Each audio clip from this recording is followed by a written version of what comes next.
I will start with a recap of what happened last session. So, last session you had to deal with. You are giving sound back there, Clint. Yeah. It's a bit of feedback. Yeah. Let me turn my mic down. Sorry. So, last session, you were still in the town of Valaki after everything that happened. The mutiny of people there against the Baron, against everyone around there, led into a pandemonium that, after some time, receded. And, well, you finally had some time to deal with the aftermath of everything that happened. While resting a bit at the Blue Water Inn, you had to go to the town square to see what was going to happen with the town. After you got yourselves together there, you went to the town square alongside the Martikovs, and you see that there were a lot of people awaiting in the town square. A lot of them you recognize, of course, people you already met, others you already helped. And after a speech coming from Martikov, Uring, the town decided that their new leader would be Urin himself. They seen him as a good person, as someone that could lead them fairly, and for that reason, he'll be the next one to command Valaki. Of course, there were other people there who talked, including Dane, who seemed dissatisfied with what happened, more on how it happened and what happened. But with everything about the leadership resolved, you seen that the people seemed eager to march now on the castle, make use of this momentum that they've taken to go and fight the devil himself. Of course, you dissuaded them from that curse of action.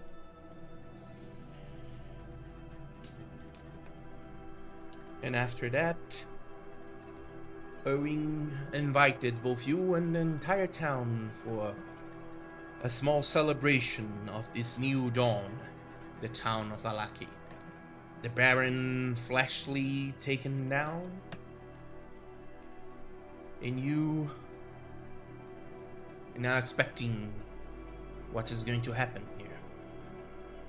You went to the Blue Water Inn, you talked amongst yourselves, talking a bit about the things that are happening right now, your concerns about one another.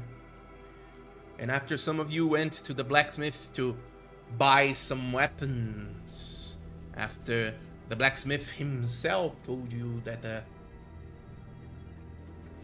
he's now at your side after what you did to the Baron.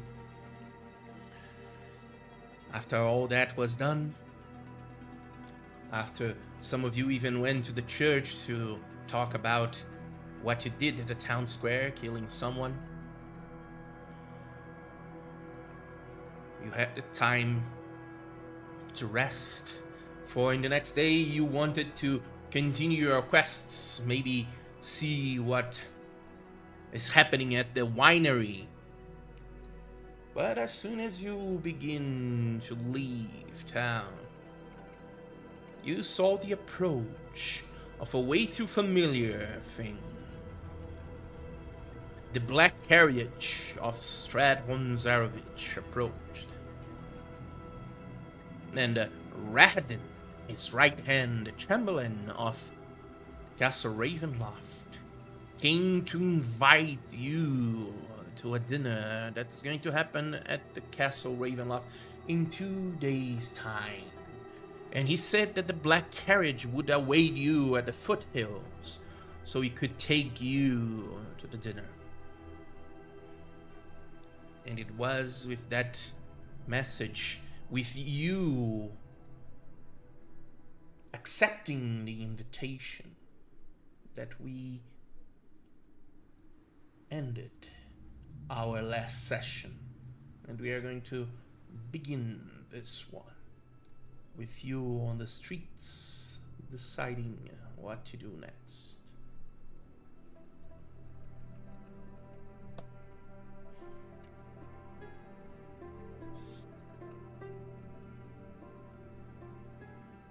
I mean, it sounds like we don't really have a choice, so I guess we should head to Ravenloft.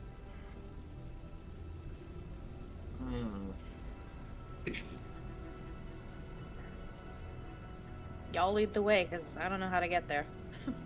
Irina approaches you and says, "Look, I'm not going. I am not going to put myself right in front of that thing.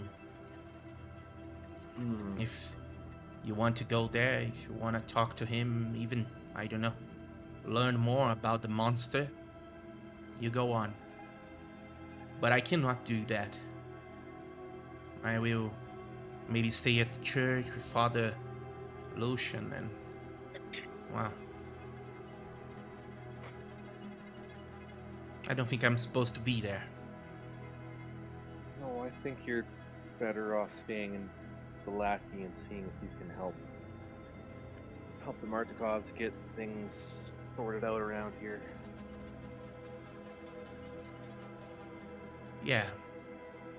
I suppose that's for the best. You stay safe, and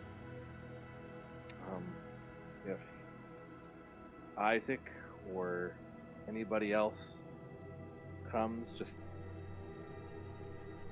hide or something, please. All right, I will. And I will wait for Reggie's and explain to him what's happening. Maybe I can stay with him until you come back.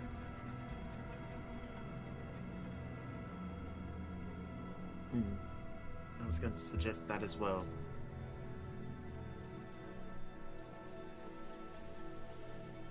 Take care out there. He's not someone to be trifled with. You already know him. But, well, be careful. Anything could happen with that one. I agree, which is also why I think we don't have much of an option but to accept his humble invitation. Yeah.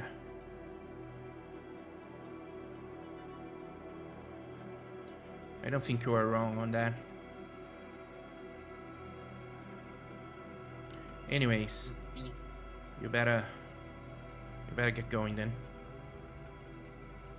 Can we stop at the stockyard on the way? Since we gotta head east. Sure. Means we need to fly for a different journey now, so I don't suppose that would be a bad idea at all.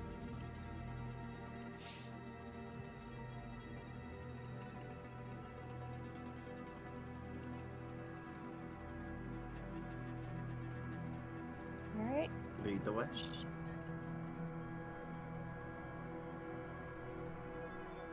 You're going to make first your way to the Arasek stockyard. Is that it? Yep. Alright. Start to make your way back into the eastern gates where you can take the roads that lead to Castle Ravenloft. But of course, first, before leaving Valaki, you go to the Arasek stockyard.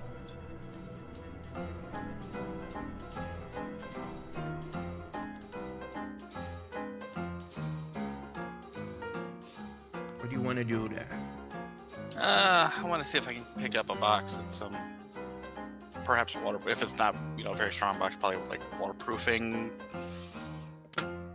layer. It's kind of like fur that's been treated. Sure.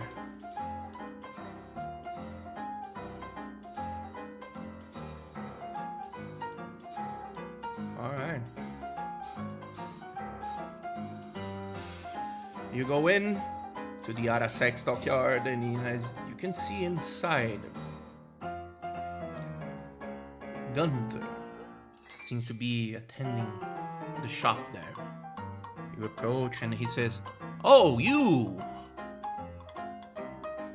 How are things going, huh? I was yesterday at the town square. Crazy, huh?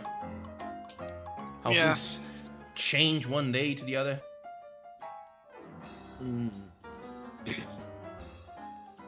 I did what I did what I could with protecting children. So For sure. What can I do for you? I need a box or a crate that would be in decent enough shape, and if not, a little bit of waterproofing with like fur that's been treated. I might have something here. Let me see. Can you help me here? He goes to the side, and you see that there's a chest that he starts to drag a bit there. And with your help, I can bring to the side. Well, the chest is here, and if you want some furs to make it a bit more protected, I'm sure I can see something around here. Please. Of course. Starts to get some of the furs there. You see that most of them seem to be made of a darkened leather, maybe dark gray and black. Brings it into your direction, puts it up there. Well, I'm not the best to maybe safe-proof this, but I'm sure you can manage, right? You'll probably do just fine. All right.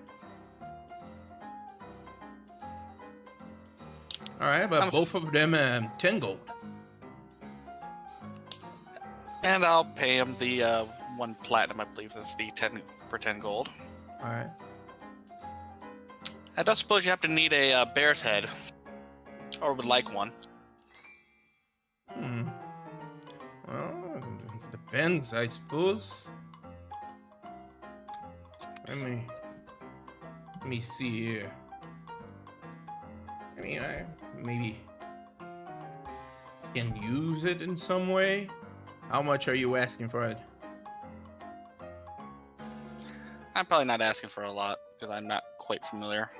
Unless, would that be? I don't know. Would that be a survival determined possibility, or? More like a intelligence check. Yeah, I'm good. This is gonna be fun. I can do that. You got good intelligence, bro. I believe in you. No, I don't. I have a -1. I know, What but about I an believe animal in you. handling check? I have a +4 in that.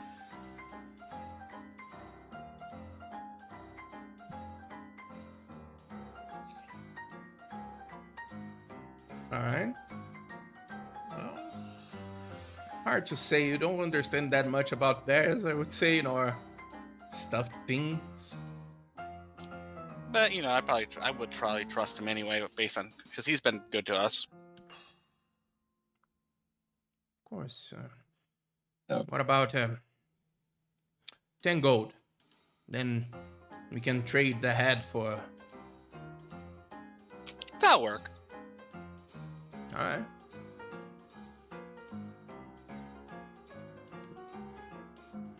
Pleasure doing business. Anything else? Not that I know of. And I'll move the bear head. Anyway, like anybody else need anything while we're here? I'm good. I think the rest of us stocked up last night for a journey, so All right. Kate, Percha, unless you need Yeah. anything, I think we should be No. on our way. I don't need anything. We've got the 22 rations there in the wagon as it is, so we are not going to run low on rations while we're traveling. Mm-hmm. All right. Thank you.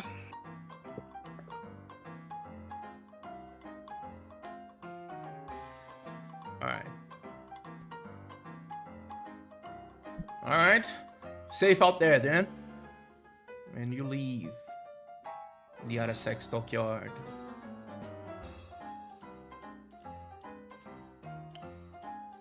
Now you can prepare to travel.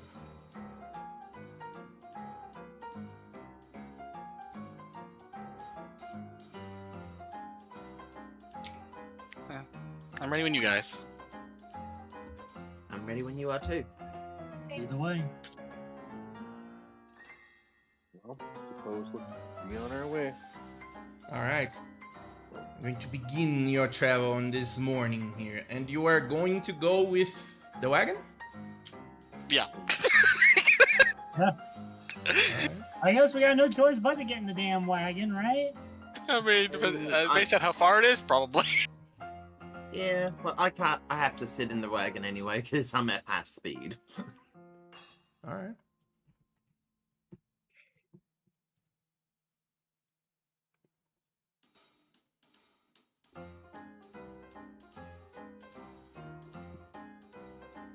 Alright. You got everything ready so you can leave. You are already quite close to the exit, to the eastern side there. And it is at this point that you begin your travel towards Castle Ravenloft. Let me see here. Alright.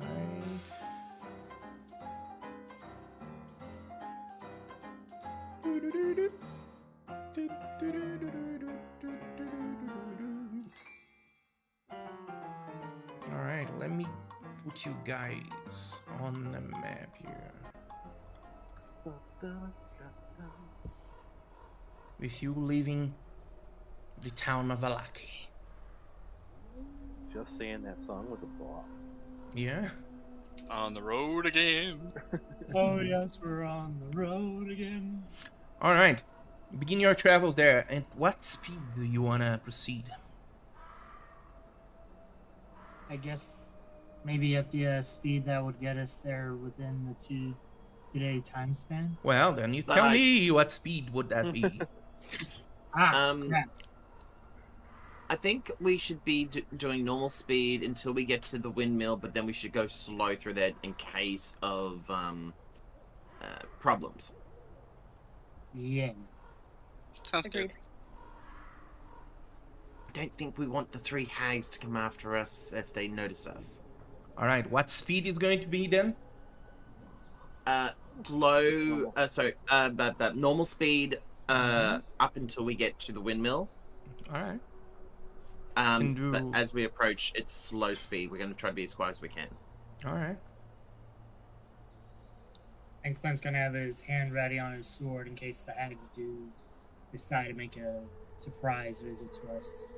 Yeah, but first we gotta see how far we get. Yeah, but once we get obviously not the whole ride, but once we're with windmills within view, he's just Then gonna you put his can. hand on his sword. No one's going to remember this. You need to tell us when we are close to the windmill. That's why I was nice. That's why I was trying to I know. nicely It's tell not- you, Clickcast. That's what I was trying to I know, nicely tell I know. you. It's not like we are going to I'm remember any of idiot, this. man. When... Do we want to stay on the road past the windmill? No, on the or do we wanna road try and again? Take the shortcut here. I don't know. Every gut fiber instinct in me says never get out the damn roads in Barovia. But it's the thing here, you can't cut through there because it's a bit of a cliff there by the looks of it, or it's a bit of a dip. Yeah. You fell, yeah. So we would have to go ahead and hold on. Let me We could grab go- mine. Like,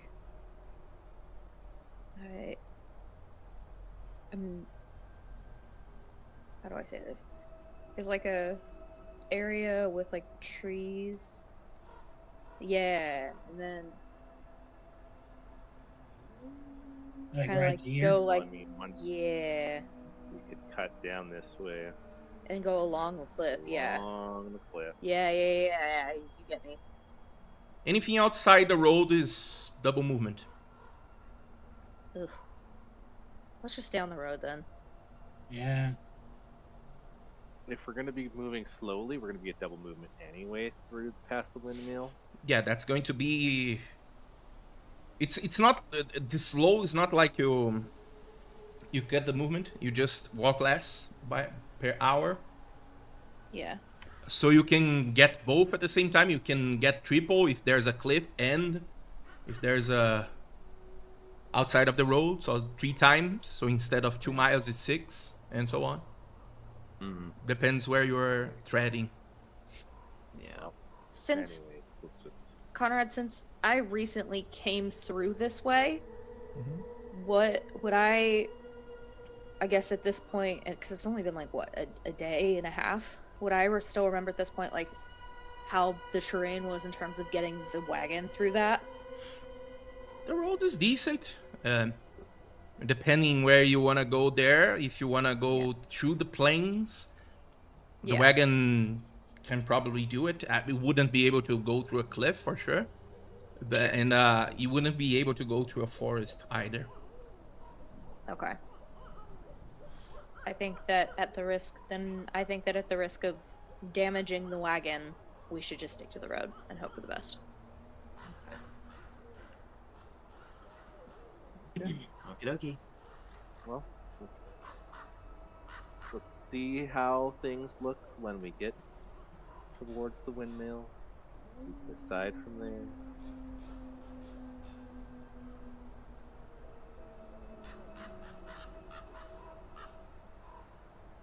Oh, we lost it. All right. So, normal speed first. Is that it?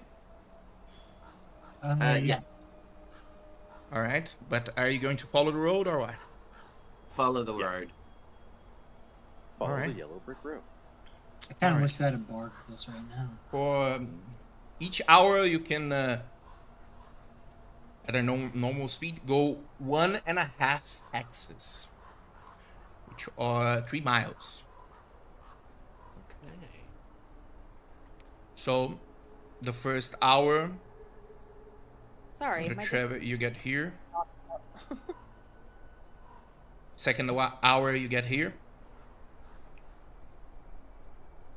Third hour, you get around here, and so on.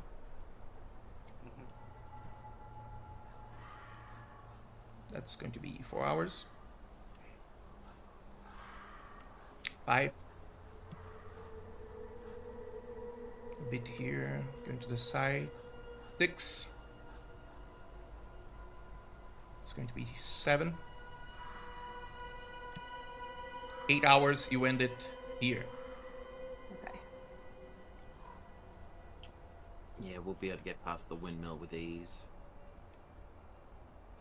I think. How far away are we from the windmill to be able to? No, we're not probably too far away to go ahead and scout it out just to be on the safe side. 6 Yeah. miles, no, it's too far away. Yeah. Yeah. You know, once we get a little closer, I can send a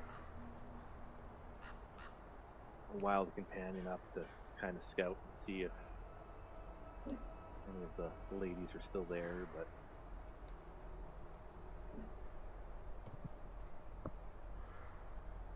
Yeah. I think for now we might just be better off finding somewhere to set up camp for the night. Yeah. Agreed. Might as Yeah. well just go ahead and settle up over by those trees over there. All right. Can do a survival to see if you find anything that Yep. is decent. Everyone or just I would say those who are searching. Huh. I Right. Can't wait to do a survival check. Nice. Guidance. Ooh. But still This better. is not good. Oh, nat 20, Ooh, baby. look at that. Damn. Our girl being ranger. Nice. Alright. First, both Gala and Kita try to find a place there, but only find some ordinary places. But with enough search, Fallon is able to find a vantage point there for clearing and all. A good place to rest. That seems to give you a good view from the surroundings there, and a good protection from wind and whatnot. So you do find a good place for a camp there.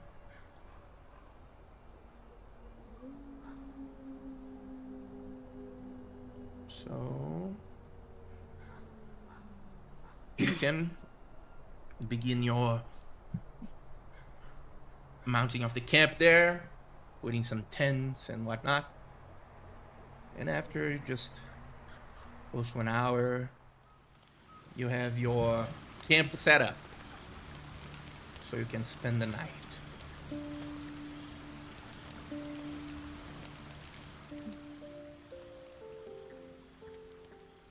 And with everyone there doing their chores, getting around the fire, securing the wagon, you cannot wait. I'm setting up like a little one of those like string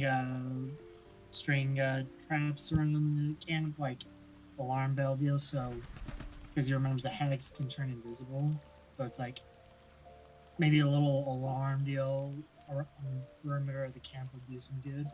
Sure, you do have the things there for you to be able to do that. Yeah, I'll do that.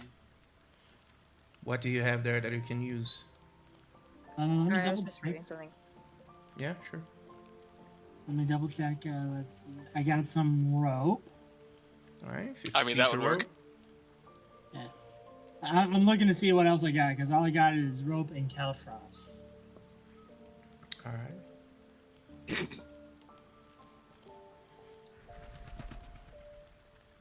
What else do you wanna get alongside the rope there? You need something that gives sound, right? What? Yeah, I got nothing. All I got is Do you have a small sack? I got a bag, but that's all I Here. got. I'll loan him my dice set. Well, thank you. I used the dice set to make the alarm system. Ice to make alarm. It's not going to be loud enough. It's not gonna be loud, but it's gonna work enough. It's Christmas. I mean, we are going to find out. Yeah, well, that's I'm what I making got. do. I'm making do. Sure.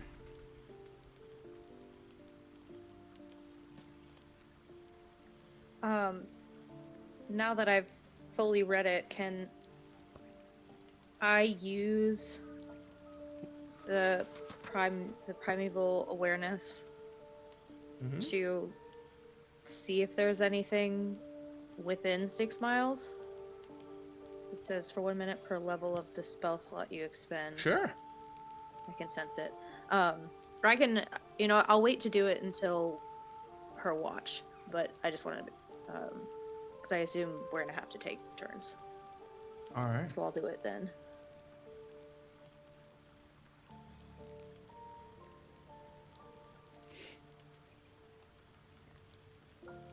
For sure. All right. So the times pass. You can, after some hours, begin your long rest.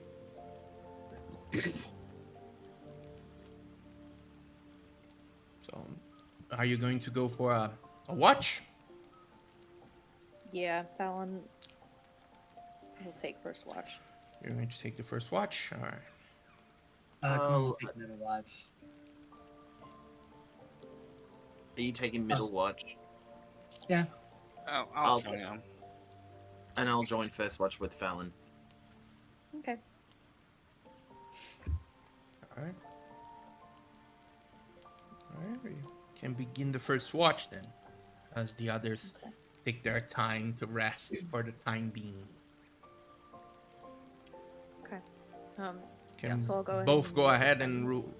and you wanna use primal awareness, right? Yeah. All right. Danger words. So I guess should I just remove one ranger spell slot until we? Yes. At the moment, Okay. you are at grasslands, not on a forest.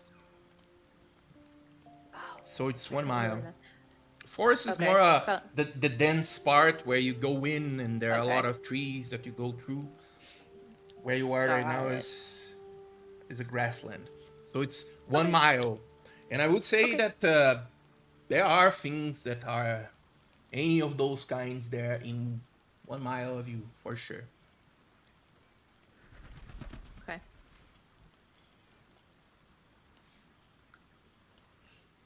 And then, do we need to roll anything? No, isn't you just know that there's something there? There's No, like, something else. do we need to roll anything? Oh for yeah, our watch? the perception for sure. Yeah.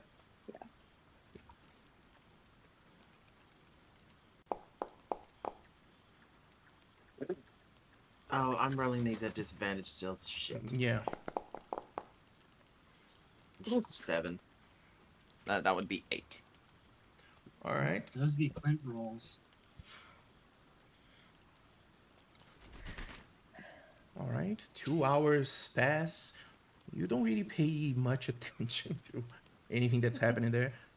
It's We're gas bagging. dark, maybe the fact that the Fallon knows that there's something out there in 1 mile away from you is putting her on the edge, but after 2 hours nothing happens.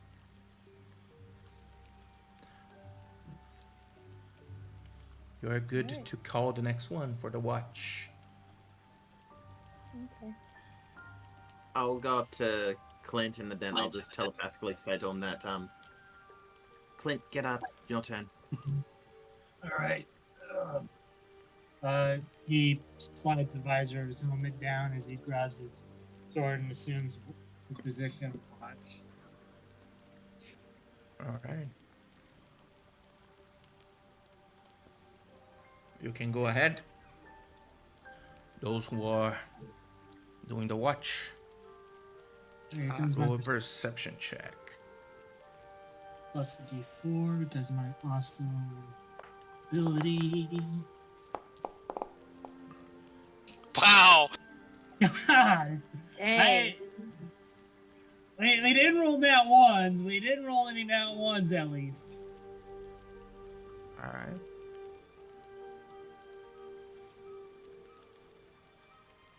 Keep yourself the entire 2 hours there, but nothing happens. I look to Galen and be like, so Galen, you're a cleric, right? Yes. I don't think I ever asked, what kind of deity do you worship anyways? Isn't there like a deal for a cleric? Ezra. I don't think I ever heard of that deity. Couldn't tell you otherwise. I couldn't tell you I have heard of much of it either. I mean, teach your own, but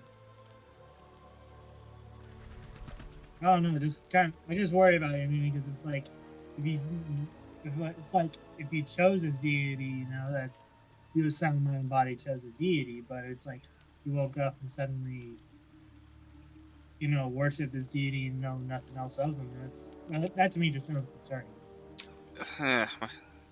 It's based on what I could find when I technically did wake up. All right, hey man, like I said, to each your own. I just wanted to make sure, like, you're not in some weird position where you're being manipulated into some weird divine chessboard match. So far, I don't believe the Lady in the Mist is doing that. All right, just trying to look out for you, man. I didn't mean any ill will behind you. What was it like before you woke up? Do you remember that? No, nothing. Was it like peaceful or was it more like, Nothing. I have no memory. well, hope it was peaceful for you at the very least. Even if you don't remember anything of it. The only thing I can tell you is treasure your memories. I try, but there are many I wish I could forget. Don't be so hasty to dismiss memories. I guess. Even bad ones can help us learn. I don't know. I made a bad mistake once and kinda regret it ever since.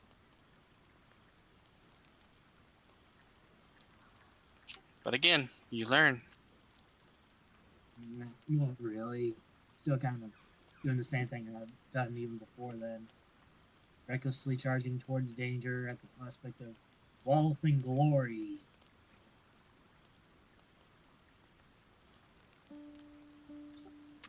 Perhaps Ezra will show you another way. You never know. I don't know if I'd make a good cleric, man. I'm just or worshiper. I'd be pretty bad at it.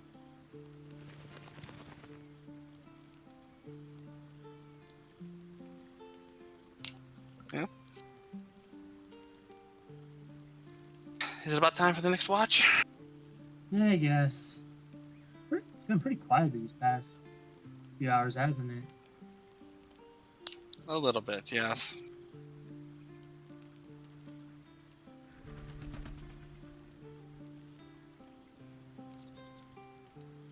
All right. I guess Kita is up next for the watch.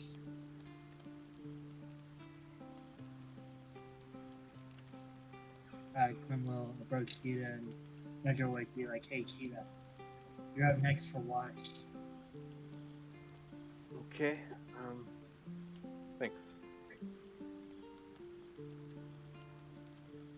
And Clint will go to sleep.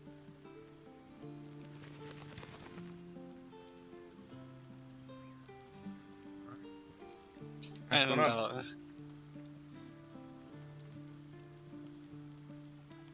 The next one up.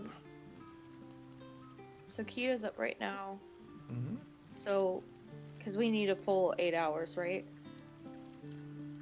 Yeah, to long rest, you do need 8 hours. Some of Okay. you need to be conscious, others not. Or Okay. So Kita, at the end of your watch, you can wake Fallon up, and she'll take the last 2 hours. All right. you can wake me up too. Don't wake Clint up.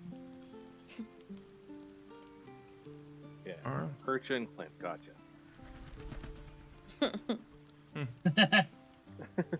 Nice. All right, you can go ahead and roll perception. Yeah. You got this, girl. Let's go. Oh my lord. None of Dang! us It's roll still the best tonight. perception we've had all night. It is. I know. All right. I'm concerned now. I will say that 2 hours pass, and nothing happens. Seems safe. As Kita is on watch, does this area feel at all familiar to her? Well, it sure does. A bit eerie. Shivers down your spine, but you don't feel anything out there. It's just the dreadful feeling that, well, something happened here. Well, in that case, she would like to cast Locate Object Of course. and see if she can locate her cloak protection. For sure. It needs to be 1 mile away from you. Yep. Yeah. All right.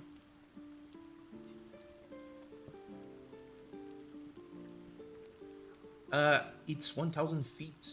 It's not even 1 mile. Or 1 Yeah, mile it's is like 1,000 it's like a feet. third of a mile. Mm-hmm. Yeah, well, Yeah. No, there's nothing there. okay. Look considerable. One day we'll get it back for you, Percho. One day. Kita. Kita. I'm still not Percha. Ah, brain fart. Bad. Sorry. Same Wow. color, same race, same thing. Yeah. Dang. The wheel's They're spinning, but not the even the hamster's same dead. color. We're Of not. course even they're- One's blue it's- and one's purple. I mean, there are three It's colors. colorblind. There are three colors. He's colorblind. Blue, green, and red. Everything else is just made up. Uh, He's colorblind, people. He's colorblind. No, I'm not. Yeah, There are Per- three yeah, colors, and Percha that's is it. just. Percha's The wheel just is spinning and the different hamster's dead. shade of blue. Oh Lord. All right. Sorry, Go ahead. guys. Sorry. Yeah. Can go ahead. After 2 hours, nothing happens. Can Yeah. call the next one. Well, in that case, she'll go wake Kate or Fallon and Galen back up.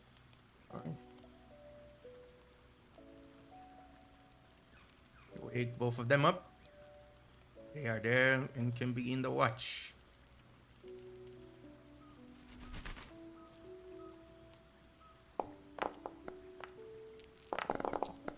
Jeez. Ah! Hey, All right. we finally rolled good Hmm. on perception. We'll say that 2 hours pass without hindrance, but Galen, you do realize that normal sounds of the night, the creeping darkness, are not there. Everything seems so calm. Almost like there's nothing there to do anything against any of you.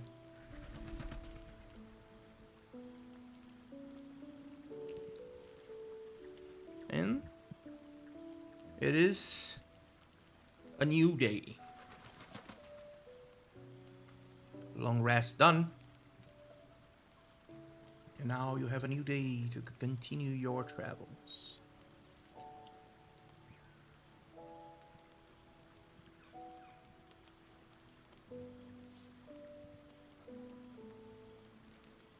What do you want to do there? I guess we assume our Keep moving. initial rest.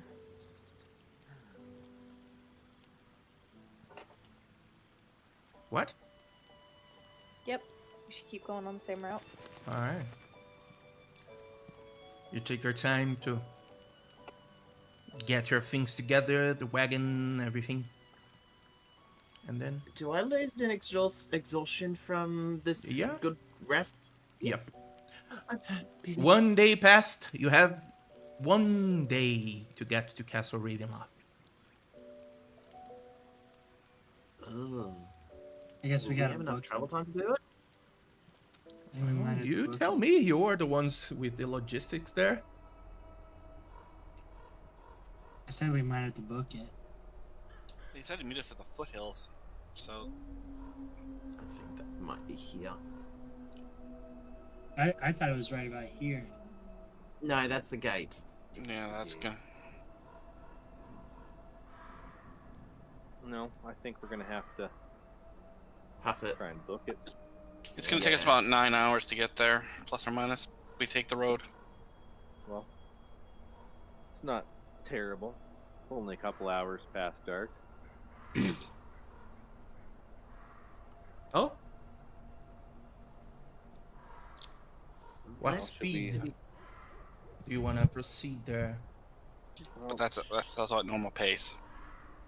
Normal pace? yeah. Should we take a I say normal we- pace towards the windmill until we're a little bit closer, and then I can send an owl ahead to kind of scout and see if anybody's around there.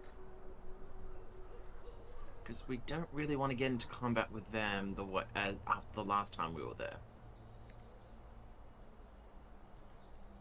No, Yeah. Not really. I think Fallon has heard the story about what happened at the windmill, did she?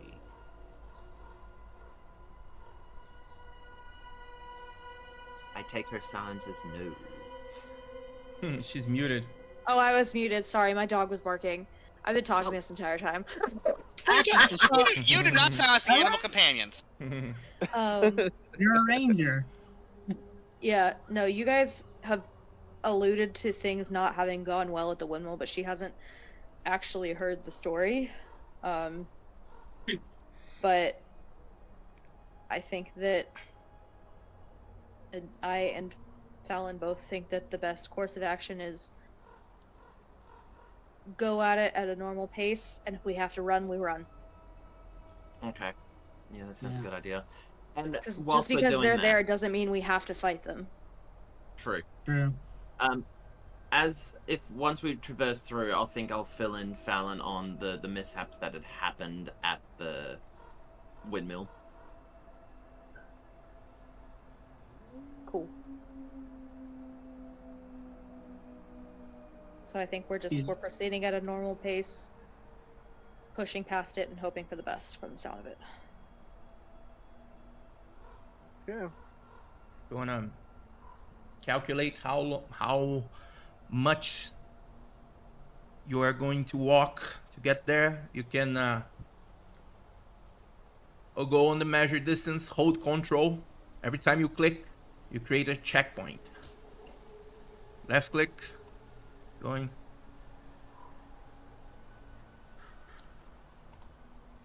You don't even need to make the path on the road there. I got it.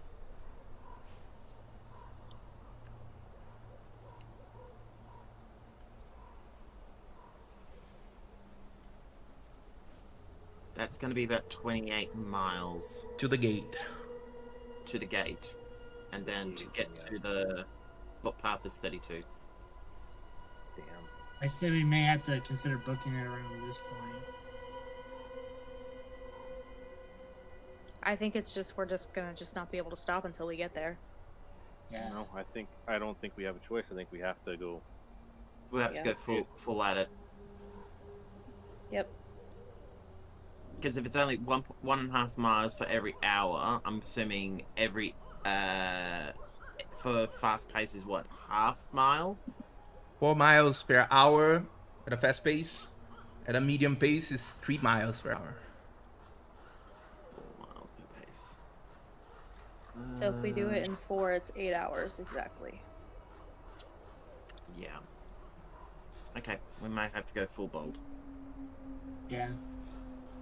Yeah. I say at the very least, if we have to, we can book it, go full bucket here if need be.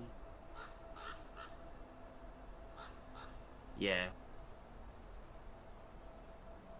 At the very least until we cross the old windmill, and then we can start going faster. So Alright. normal No. speed until we're past the windmill and then book it. Yeah. I've already calculated up fast pace for 8 hours will take us to 32 miles exactly. Yeah. So we'll have to fast pace it all the way through. Alright. Yep. If that's the case, then yeah, fast pace. I mean, again, if we have to run.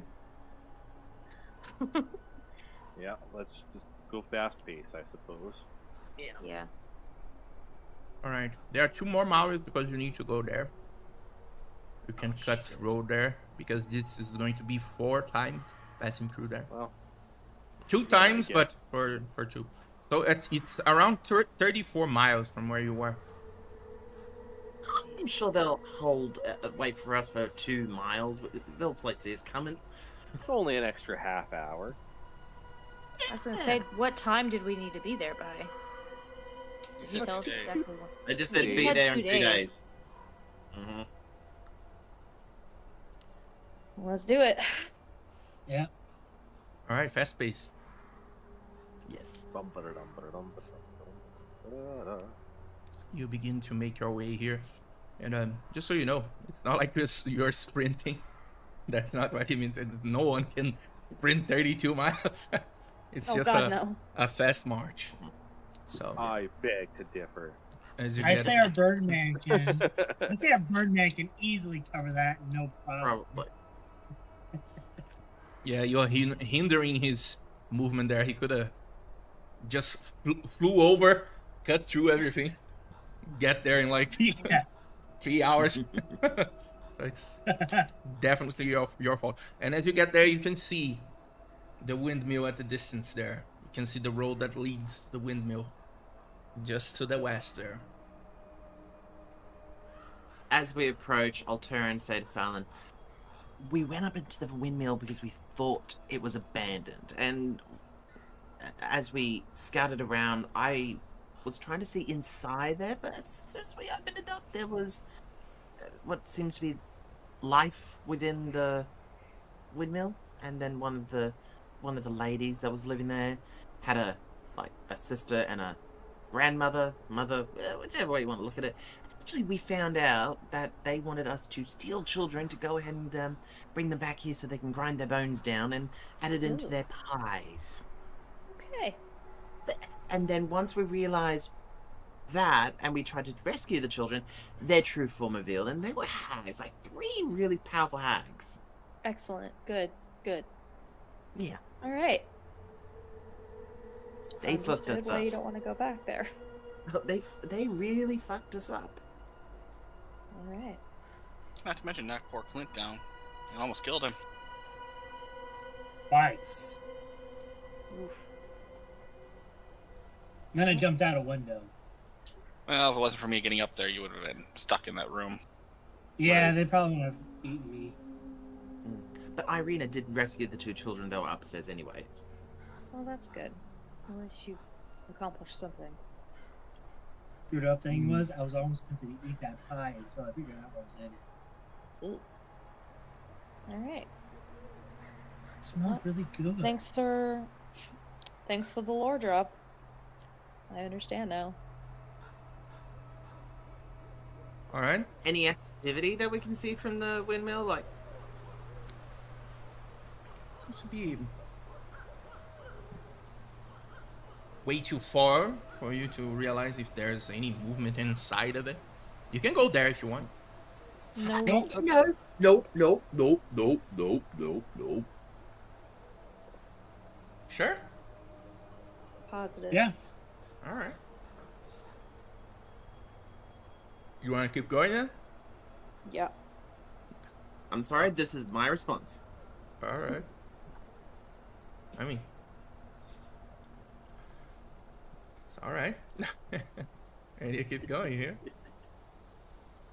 Keep making your way. Making my way downtown. All right. As you get here, Oh God. you see, in a matter of fact, coming from the northern forest there, you see a strange glimmering light coming to your direction. Seems to be Fireball. a small. All right.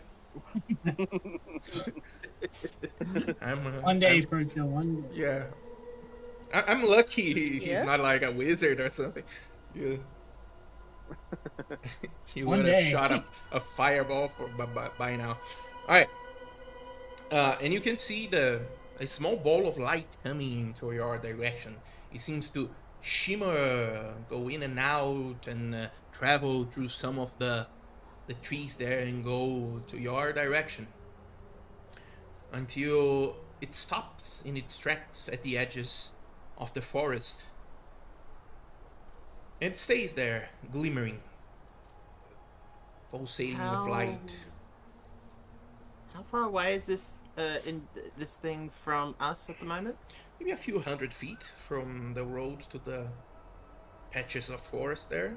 It seems to extend for a few miles. Does it seem like it's kind of like observing us, or just, or are we? Roll an insight. Yeah, sure. I feel like that's me asking the right question. You know? I would like to do that as well. Sure. Ooh.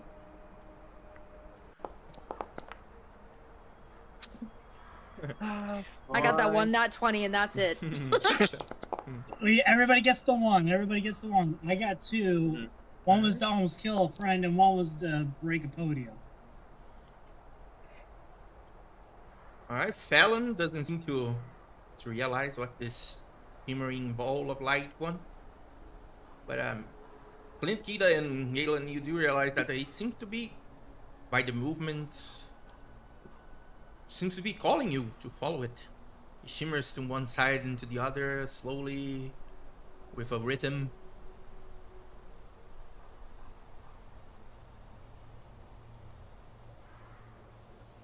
Should we follow it? We don't have time. Oh yeah. Clint looks to the.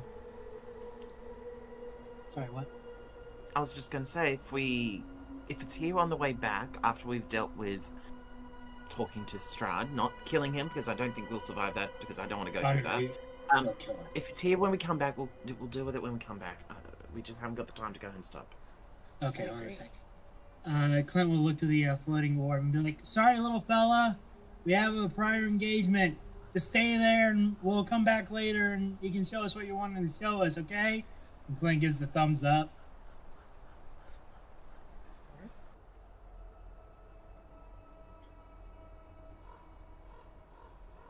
Then you ignore Open his head.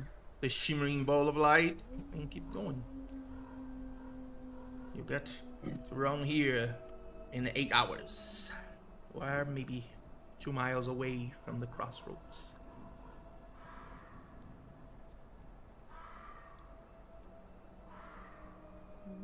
Then we gotta go. You go through with your travels here, and I need all of you to do me a Constitution saving throw. Ooh, horse. I can do Constitution.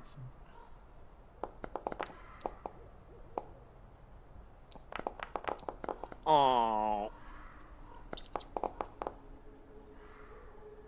Darn it.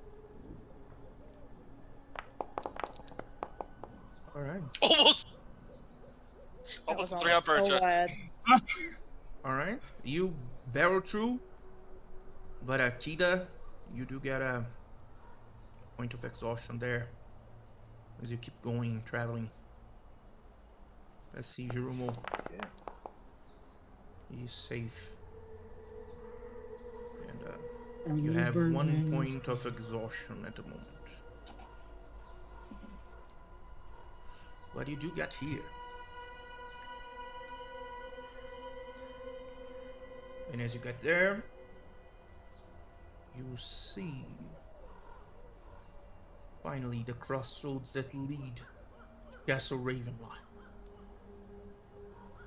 And as you approach the crossroads, you can see that there's something waiting for you amidst the trees. Close to the road there that leads up to Castle Ravenloft. You see a black carriage with 2 black horses with a strange light into their eyes, almost a bluish tint to it. Seems to eagerly await you with the doors open.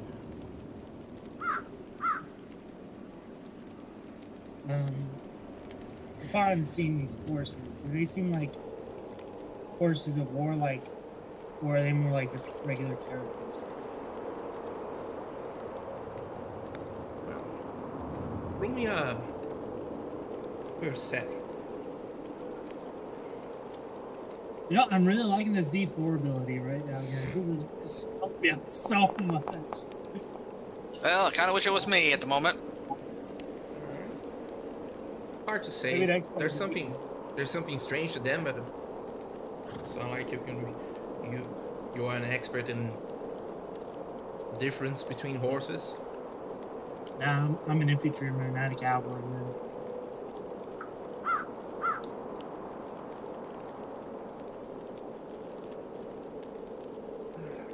With Fallon's favorite enemy being undead, would she be able to tell if the horses are also that? That would need to be something magical to ascertain the nature of something. Unless you are tracking it, doing something on the sword. Got it. Well, I'm not going to do an Arcana check because I have a -1. So, what nice horses. And Yeah, before we, they're. Fallon will just look at the group and be like, I guess that's our ride. I'm Mhm. gonna I'm gonna leave these books, the books and stuff behind, All right. I'm gonna do the same thing with the rations. and just leave them in the box that I have. Cover them with the cloth in case it rains. All right. What do we? Are we sure we want to leave our horses in the wagon behind, or should we follow behind? I don't. Something tells me that they probably have the ability to get there faster than we do. Oh yeah. We were literally told that the carriage would be here when we arrived. Yeah. And I you don't brought think your we're- wagons nonetheless. I mean, we didn't really have a choice because Parcha's Sure. moving at half speed, so. Oh no, I'm no longer half speed now. After the recent rest, I'm now normal speed. It's just now ability checks. Oh no, sorry. But all right, we're Sure, going to checks. leave your wagon there, or what Yeah. we're going to do. I'm Let's just gotta take out like one of those like steering wheel locks, just lock it into the one of the carriage. No, I'm not gonna do that. I was gonna do that. But it's-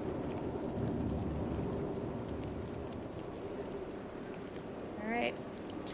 Is there a place you want me to mark the storage of these items, Conrad? I can put on the wagon here. Thank you. Items are great, guys. All right. So you're going to leave the chest, the books, And the rations. and the rations. All I'm right. gonna keep the Tome of Strahd in my backpack, hidden. All right. Fallon will walk up to the carriage and peer inside. Is it empty? It is completely empty. Empty. It luxurious. There are places for each one of you to sit there, quite comfortable. And the other 3 items, the old letter, the Devil We Know, and the Grimoire. You're going to leave it on the wagon or with you? Leave them in the crate. All right. the So bottles of books. all right. So this. So the devil we know the letter. Mm-hmm. All right. Yeah, the letter, the Devil We Know, and the Grimoire. All right.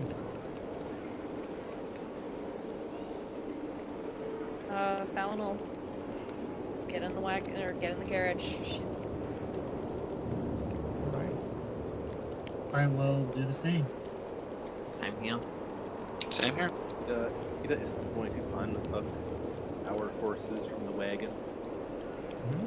Just kind of let them. If anything comes, run. She'll also get the carriage. All right.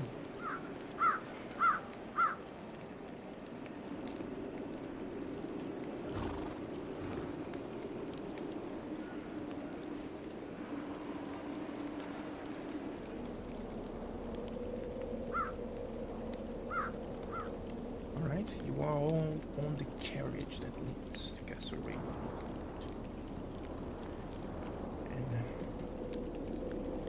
as all of you prepare yourselves for the travel there,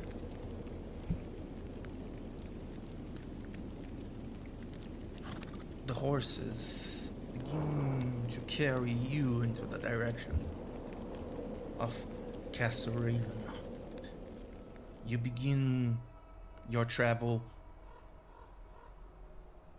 and you see that these horses seem to be way faster than you realize. In 1 hour, you make this path.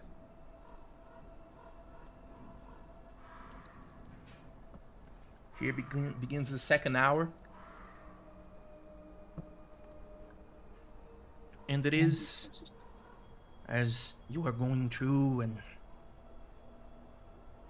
taking the sights of the surroundings there, that you realize that this place seemed to be different from the rest of Barovia. Devout of life. Here and there you can see dark silhouettes at distance, almost peering through the mists that surround this place. The normal sounds of ravens are not there, but you can still hear the sounds of wings. As you keep going, the place gets darker and darker. You realize that the night is coming upon you now.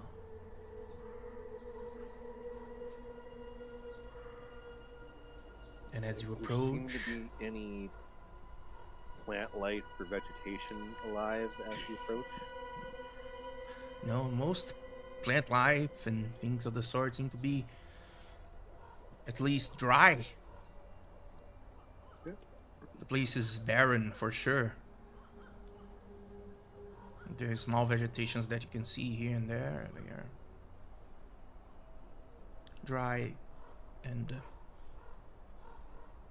for the lack of a better word, dead.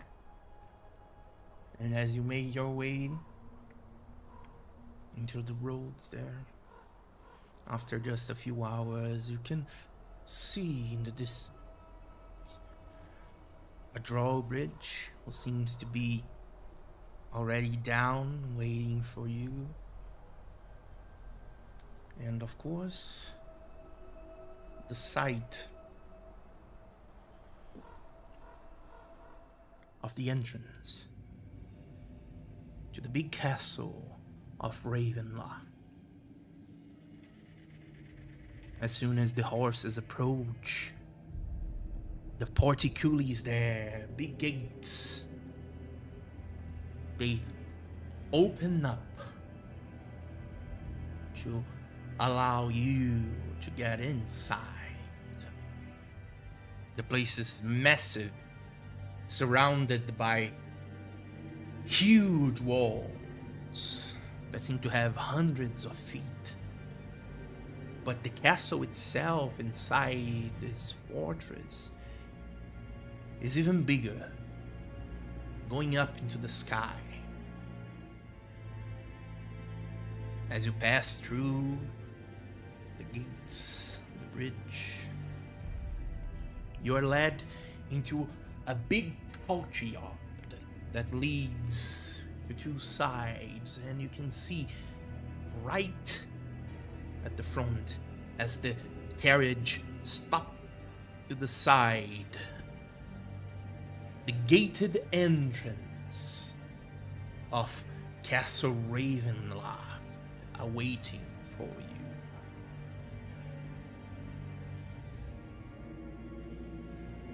This huge structure seems to be magnanimous, of course, and yet there's something to it, a tattered aspect.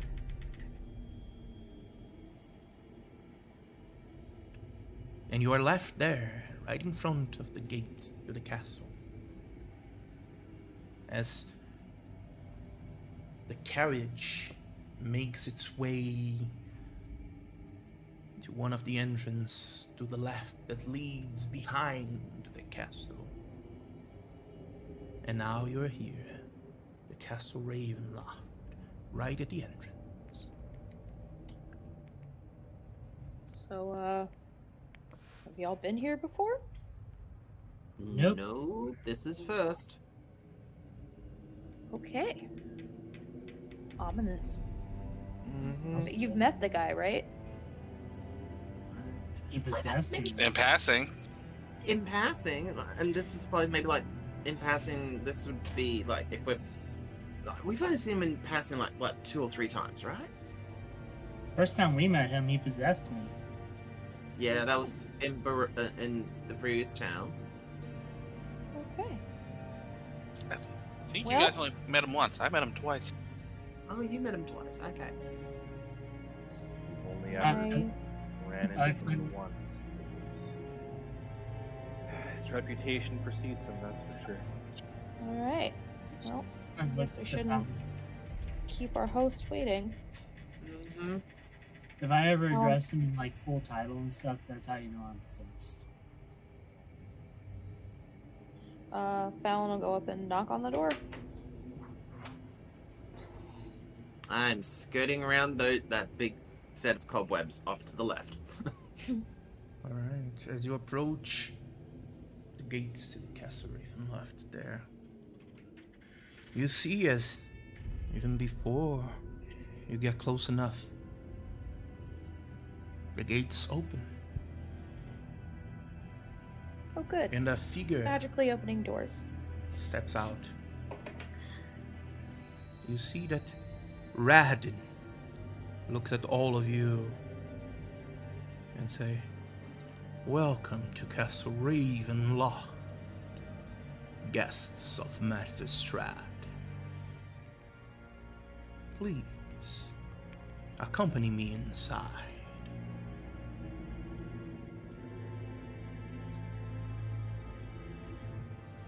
Fallon will follow him.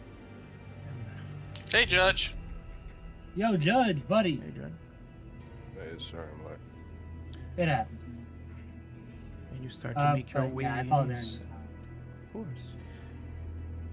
You start to make your way inside, passing by what seems to be a small corridor with statues watching you relentlessly. And as you make your way to a huge hall with ornaments here and there, gargoyles, ever watchful at the top.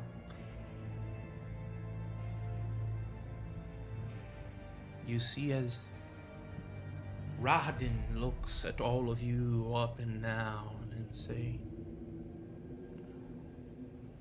"I see none of you bothered to come here with an at least dignified look, have you?"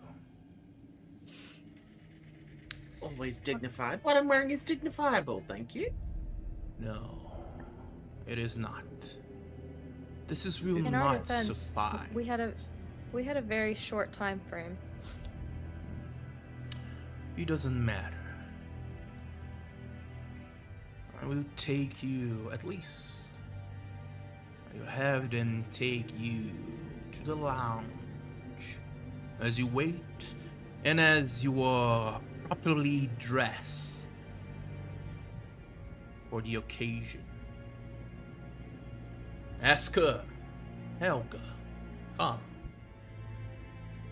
And you see as two figures approach from the side there. One of each seems to be a maid that shyly comes towards you, looking down, almost like she's afraid of everything around her, but bides to what Rahadin says. And the other one is a man with an amazing attire and an easy smile. He goes towards you, smiles, and you can see a satisfaction in his eyes as he says, "Oh, the guests of Master Strahd finally here. I've heard so much about you that I thought myself I already knew you. Can you believe? I am Asker. I'm glad to meet you. And this here is Helga. Helga? Oh, of course. I'm sorry. I'm Helga. I'm glad to meet all of you." And she steps back, looking to Rahadin, almost like expecting him to berate her, but Rahadin doesn't say anything. And Asker goes, "Well, it seems that we too are going to help you get better acquainted with the ways of the castle, and to also, well, treat a bit at this battered look that you have right now. We can't really go to a dinner so magnanimous as this, dressing as you are, can we?" Well, we only got told that we had 2 days to get here by, and we thought, we're not going to get ready in time, so we thought just get here and, use what we are wearing as a means to look presentable. I see. Well, let's say I believe you then. Well, Radin, you can leave them to me and Helga. We are going to fix them right up. Please accompany us. We are going to take you to the lounge. You see as Radin looks at all of you and says, I will be at the lounge shortly. When it's time for the dinner, be ready. As he leaves one of the doors of the castle there. And you are ushered along, Asker and Helga, to the lounge. So, friends, how was the road? Quiet, thankfully. Good to hear. Maybe too quiet, but Of course. Yeah. I mean, didn't Lord Strahd promise you that you would have your way here without any hindrance?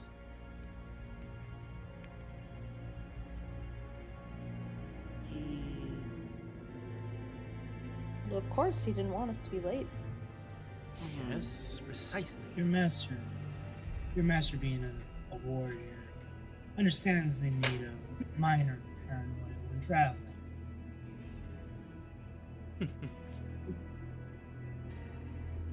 Maybe. You maybe are talking about the old Strahd.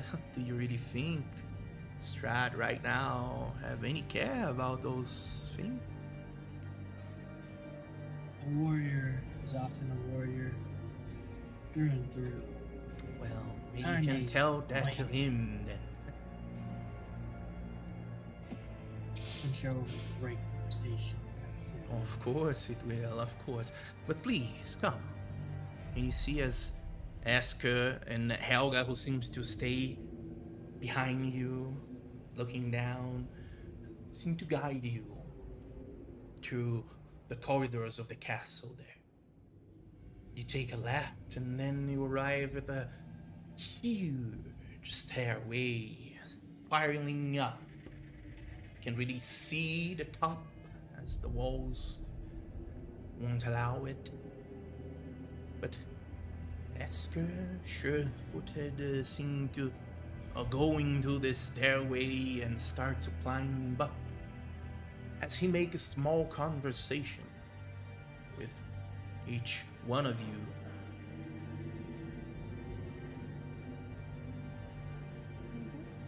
You are led up, pass by one of the floors, keep going, passing through another and another and another, until you finally arrive at the lounge he spoke of. You pass by a massive portrait of Strahd von Zarovich in red gleaming plate armor, and as you enter in one of the doors alongside Asker and Helga, you get into what seems to be a small library with a place to sit and a view to the outside. Of course, as you get here, you also see that someone who was sitting at the sofa there gets up and approaches you. Oh, A woman Master. with ebony skin and white dress approaches you with an impassive look. And Asker gives a smile. Of course, you've already met Ludmilla. Ludmilla, do you have anything to say to our guests? You see as she... Fallon Yeah? is just staring at this beautiful woman that just walked in the room. Like, no, we've not met. You see as The woman seems begrudgingly able to talk to you. She looks at you and says, I would like to extend my apologies for what happened at the town of Balaki. I was out of bounds, and it was not up to me to decide what to be done there. I hope you can find upon yourselves a way to forgive my intrusion. You see that she says this with a snarl and doesn't seem to want to say any of this at all. I will go ahead and say, but of course, we will accept your apologies. And as I'm telepathically saying this, I'm telepathically saying, no, you're not. Well, it's no matter. But I'm thankful that you understand. Now come. I will be the one to clean you up.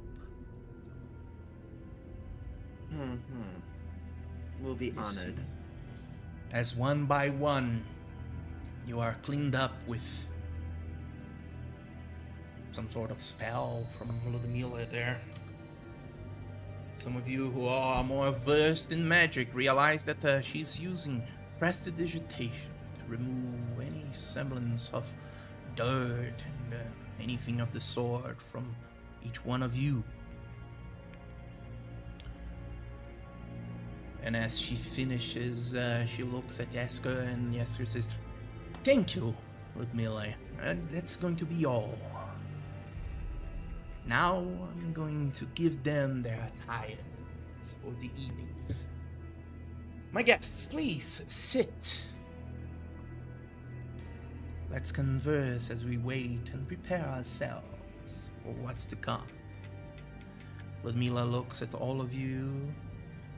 With a small nod, she goes to the door you were before, where you came from, and disappears from the lounge.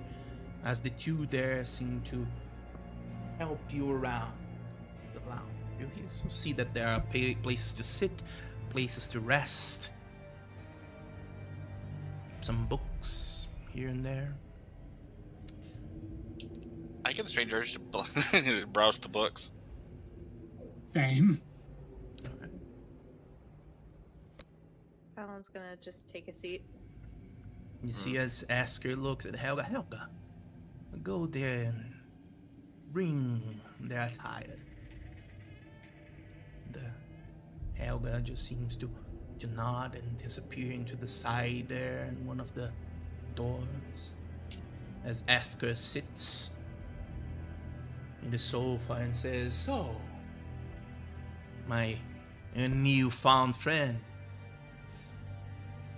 I've heard you already met Lord Strahd. What did you think of the man? He exudes confidence. He sure does. As he should.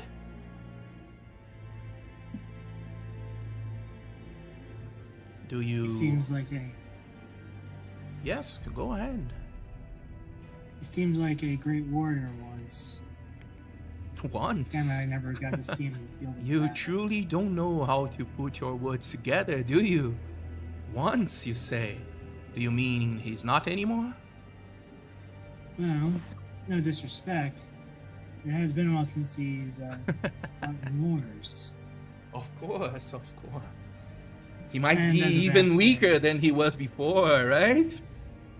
Yes, Well, when one's fighting with their life on the line, they tend to fight more viciously. It always gives me a strange feeling, like when people tend to just put with no disrespect before they say something and then proceed to disrespect someone. That happens because along our lives we tend to meet people who do not, well, put us on our places. I'll give you one advice, warrior. be careful on how to speak. If you do not know how to, I'm sure Lord Strahd is going to teach you. Fallon just snorts with laughter. I actually already learned that lesson pretty fast. You would think Let's- so. Let's say Lord Strahd is a magnanimous person.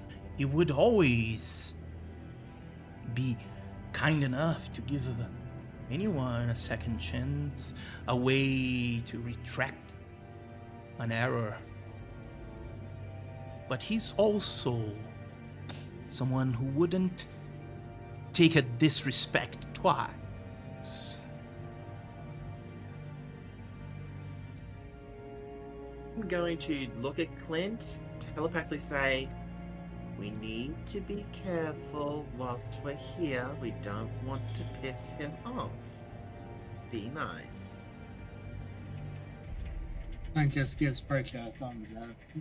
Like it's like a very it's like Real kinda discreet. I feel like Percha is giving him like a look as he's looking at the bookshelf, and he just it's like kid knows mom's giving him the look, so they're just like thumbs up. I gotcha. It's going to be the disappointing look straight after you do that. It's like, oh boy. So, Asker, was it? I'm so sorry. Yes, my name is How Asker. long- How long have you, Esker? Thank you. How long have you worked? Do you work for Count Strahd, or are you his charge? What is your? Well, let's role say here? I'm one of his consorts. He took a liking to Oh. me. Let's say I'm a bit of a artist myself. I delight myself in music and other such arts. I paint, I recite, and well, it seems that my talents caught his attention. So he gifted me with this, the means to become something better. I see. She'll kind of just give him a once over and go, I could see how he would be taken with you. Oh, you are too kind, dear. I could also see how he would take with some of you, too. I'm going to be looking over the bookshelves to see if there's anything interesting on the shelves themselves, and I'm just going to be gliding the tip of my finger along the wooden part of it so it's not damaging the books, but it's just a nice little glide across there just to see what's there. Of course. Those who are looking at the books there, you can roll an investigation. Shit, still at disadvantage. Yay! It's not too bad. Oh, 9. Gee. Look at the team. Go team. Yeah, go team. Let's go low numbers! Go Go team. Look at Singles. these books! Whoa, 4th division. Go Let's go. singles club.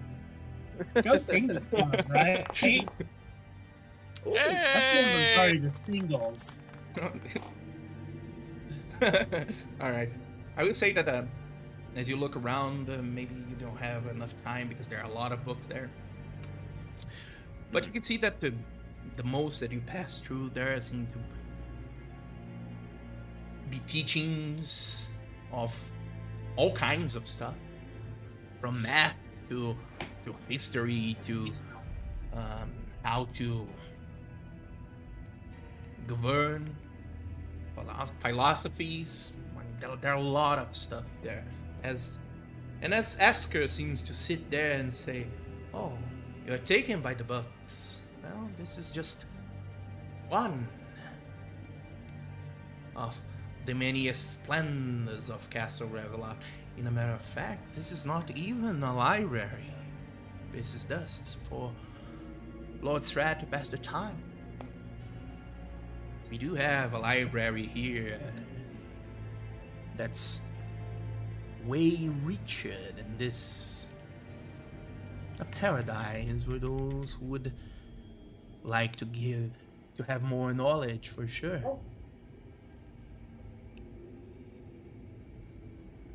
I'd definitely like to take a look if that's available. Oh, I am not one who would be able to take you there, but maybe you can ask the owner of the house. But of course. Just admiring the books to see if there's anything that piques my curiosity.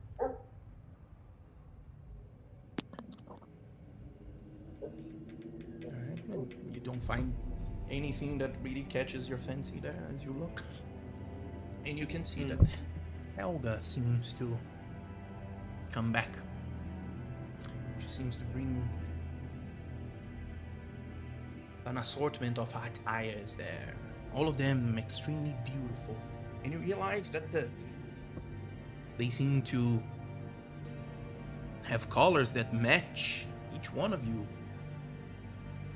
That give all of you a better air, even complementing the colors of your skins, the colors of your hair. And as she lays it down, Asker looks at it and says, "All right, fellas, you can take these fine clothes so you can attend the dinner. They were specially made for each one of you. Go ahead." What do I see on my outfit when I look at it? Oh, good that you ask. You realize that it seems to be a bit darker, than your purplish skin. Mm-hmm. And you can see that it's, handsomely crafted. Especially the tethered webs that seem to gather from the center to the top of the dress. Made of silver. How unique. Oh, yes. Did you like it? I would never have thought web patterned would be something would wear, I would admit.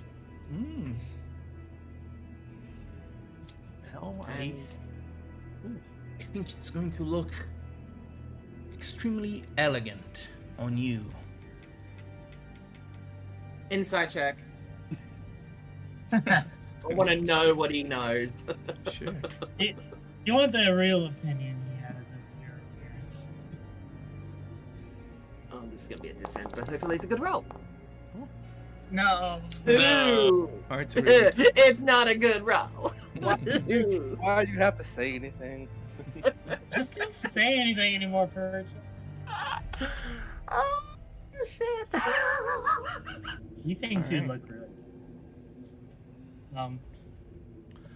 Clint, I And guess.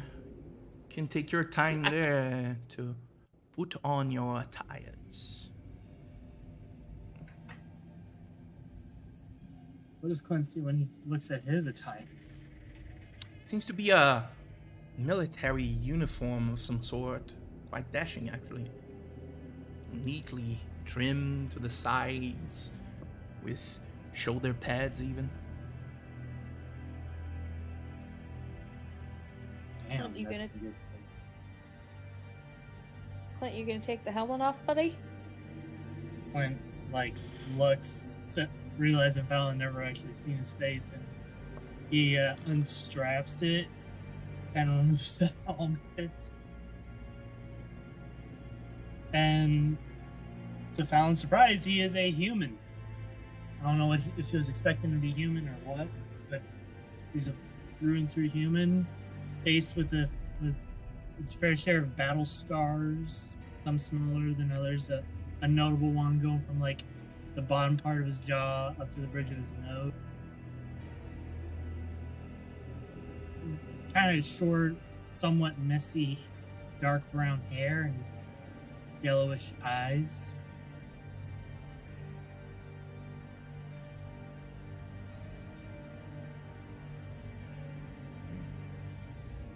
And he looks to the two and says, "Would it be all right if I brought my sword with me just to bring the attire all together? It is a military uniform after all." I'm sure Lord Strahd wouldn't mind. I just don't want to offend the lord of the house.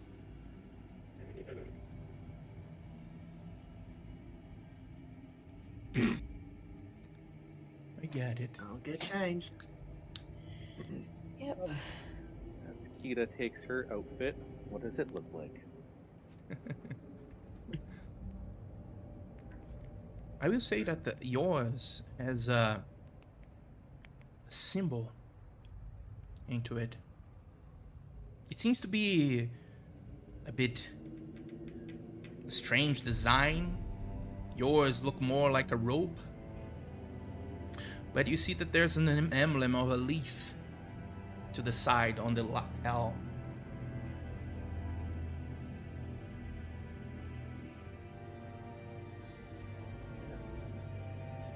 Helga, I have a question. Unlike the rest of this group, I have yet to make the Lord of the House's acquaintance, and yet he was able to design something specifically for me? How is that possible? Well, I don't think I know that. The secrets of Lord Strahd are his to keep. But you will have ample opportunities to ask that of him, if you so desire. Okay. And what does Fallon's look like? Oh, yours looks a bit darker, almost like it has a theme to it. You can see some feathery wings and black shapes here and there. Alright. It's gonna be interesting. What about your eyes? Yeah, that's the outfit we all want to know. It's just his feathers. Probably. Totally.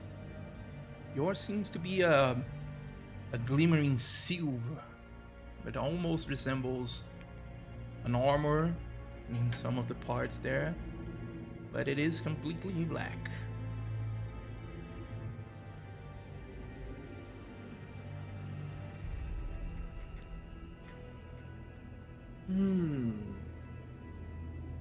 There's some truth to these outfits. You think so? I'm saying above table. I know. I'm saying that above table. You think so? I always thought mine felt inaccurate. What does Galen's look like?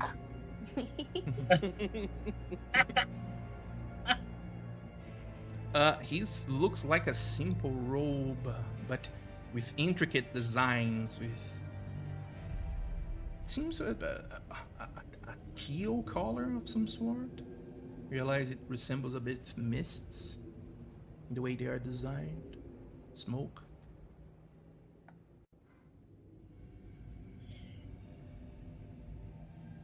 Well, I suppose we should all get changed then. Is there a separate place for the ladies to go? Oh. Don't worry. I won't peek. Can go ahead.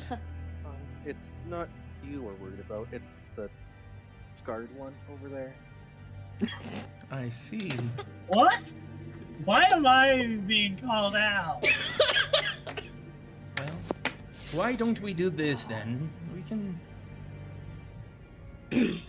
give you some privacy alongside Helga. She's going to bring you to the side room there. And the others can change their attires here. Or much appreciated. You know, we'll do a little courtesy. Yeah. Fallon will follow Kita out of the room, or It's Helga who seems to be guiding you to a side room there. The okay. maid. There's a door to the side, right here, that leads to a side room. And you are led there, and you arrive in what seems to be a guest room of some sort. There's a big bed, canopy laying there with some things laying around, some silverware and whatnot. Grab it all. I'm sure it's a good All the idea silver. to, We're being to watched. grab things from Castle Ravenloft. That's for sure. No, I'm probably amazing at not. it. Oh, yeah. That's not something. Once the girls are gone, Clint will lean over to the guys and be like, "Why was I being stupid?" You really have to ask that question. I kind of feel like I have to. Why am I called the Scarred One? She knows my name.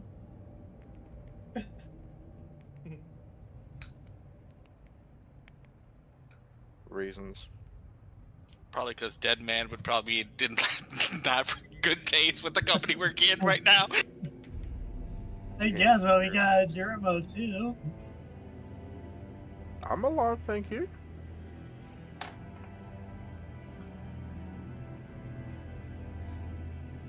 Looks like they're just singling you out, buddy.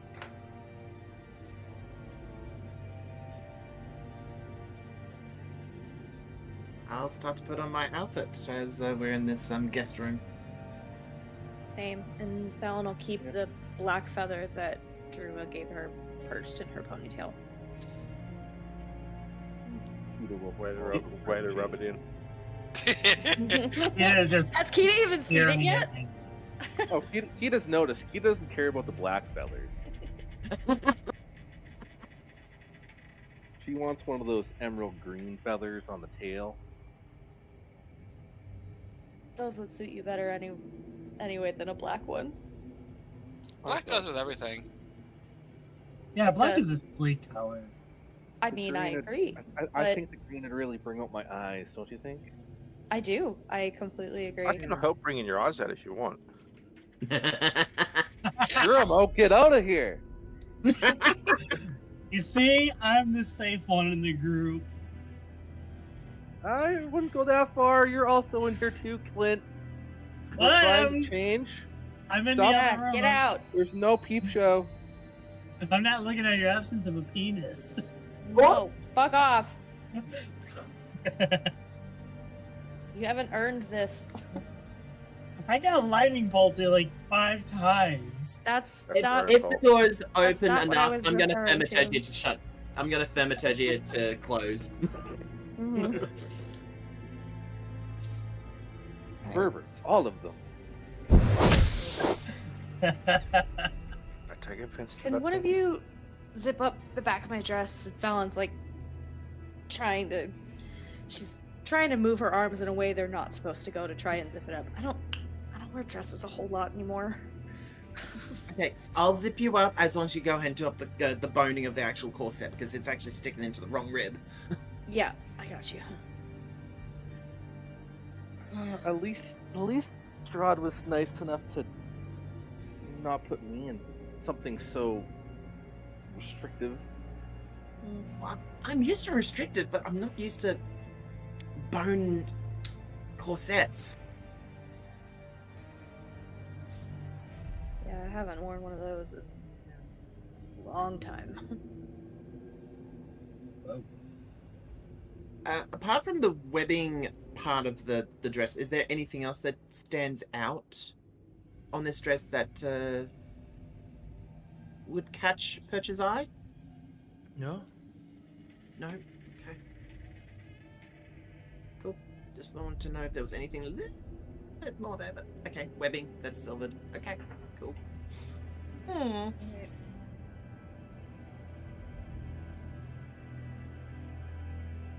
Why you put webbing on mine? Maybe he thinks. It's probably because he's seen you use that spider climb spell so much. Maybe. You wait. Yeah, Also, that's you fair can do that? Oh yeah, I can You go haven't ahead seen and her do that?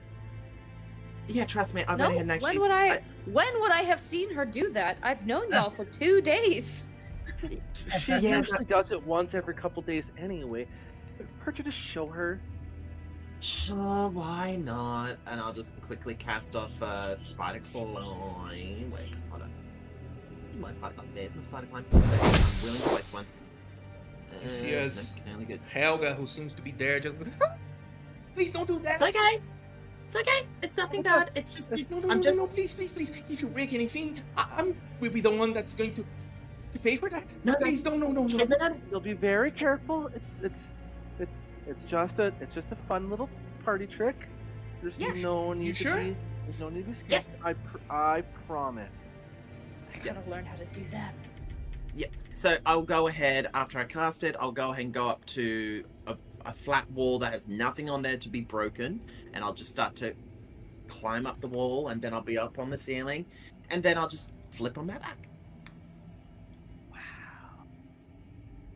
That yeah, I need to learn how to do that. Damn. It's really nifty. And It- then I'll just yeah. go ahead and land on the ground, doing a whole sort of landing that looks like I'm doing the Black Widow pose as I land. Superhero. All right. Impressive you can do that in a dress. Do you not see what she usually wears? Well, I also didn't know she could do that. Oh my! Yeah, the My outfit. comment stands. Yeah. I mean, I'm sure I could do that too. Just wouldn't look as good. Oh, I want to see that. Jerome, Oh, get boy. out of here. That's still not the problem in the group. Should we go see if the gentlemen are ready? Well, if they're not, We- then Do we really Say have problem. to? I dare say we probably can't do this without them. I suppose you're right. As you go back into the lounge, you'll see that everyone seems to be ready. You see Esker sitting with a satisfied smile as he says, "Oh, you all look dashing." It's amazing what a shower or a prestidigitation spell will do to a person. I Yes. will say that the Lord of the Manor definitely has some very good taste. Of course, he does. Well, now it is for us to wait for the dinner to begin. I suppose it's not that far from where we are right now.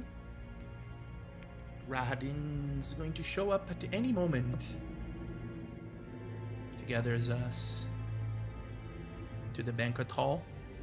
In the meanwhile, just find a place to sit, to wait.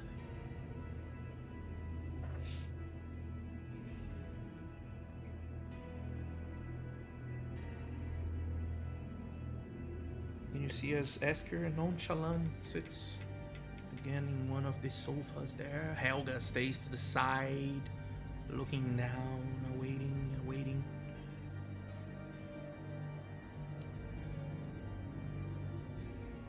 And it takes just a few moments for Radin to arrive there. Arrives, looks at all of you, don't say anything, and just nod in approval. Good. You too can go down there as I guide our guests to the dining hall. Go on. You see as Esker, as Radin approached and opened the door, he stands up from the sofa there and looks up, ready, and nods to all of you, and both Esker and Helga leave the place. only Rad remains. Accompany me. Of course, before the dinner, I'm to set some ground rules for your time here in the Castle Ravenloft. And as he guides you towards the stairway that leads down, he begins to almost lecture you. As I said, your safety here is guaranteed. Nothing is going to happen to you unless, of course, you decide that you want to be funny and disrespectful in this place. I think it also comes without saying that nothing here is yours. And if I find out that any of you have wandered off and got something you shouldn't, well, let's say that's going to be the last thing you ever steal. Do you understand? Sure do. Clearly. And I'll look at Clint and say, best behavior. I was just looking at a painting.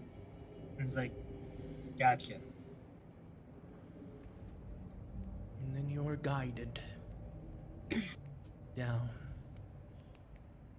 You go ahead again through the spiraling stairs that lead you to the first floor.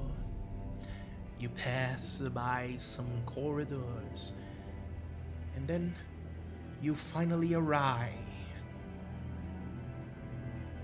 at the entrance of two beautiful mahogany doors. Mahogany. Radin goes into the door, opens it, and ushers you inside.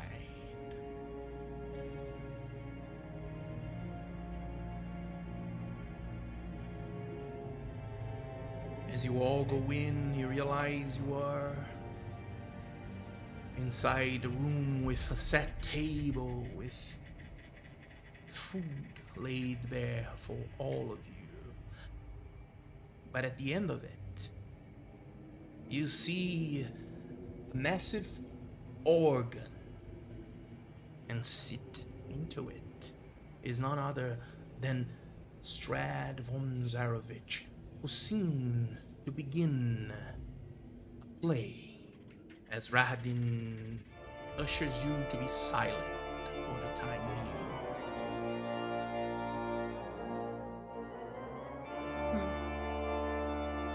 Nice.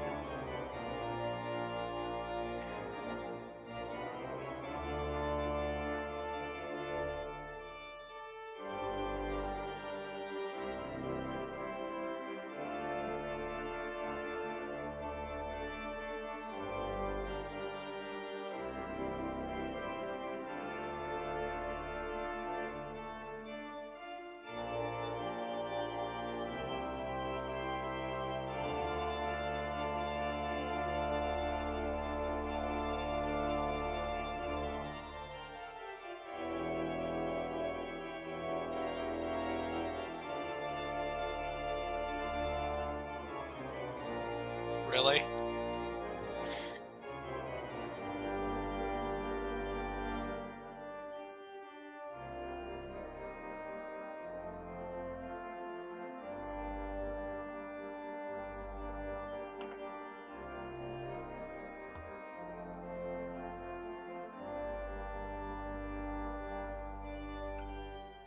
You look around, you see that guests are already there.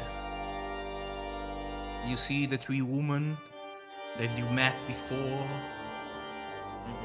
watching the play of Strahd, as well as Asker and Rahadin, who seem to take his way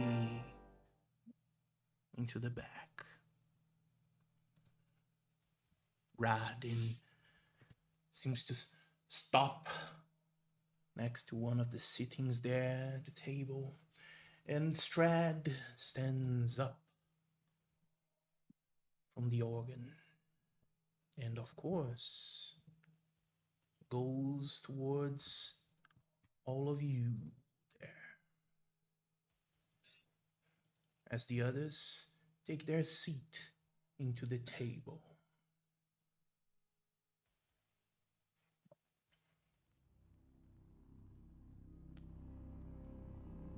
I am delighted to have all of you alongside me for a much expected dinner here. I am glad you could attend. Beautiful performance there, Strahd. Do you think? Well, I try to pass the time using music as a means.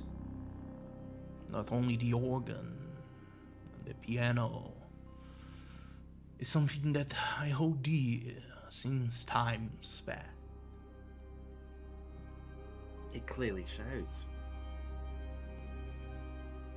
He nods. Well, let's not just stay here. Please, sit down. Welcome in the castle Ravenloft. You see, as he takes his way to the end of the table and sits down, as the others are there waiting for each one of you to take a seat at the table. As Clint takes his seat, he looks to Strahd and be like, "So, if you don't mind me asking, when did you begin learning to play the piano? I tried once. Sadly, I lack the dexterity to play it properly." Oh, that's nothing to do with dexterity. It's perseverance that gets you there. I've been learning the arts since I was a child. Well, my father made sure I would have everything that I needed to become a good leader.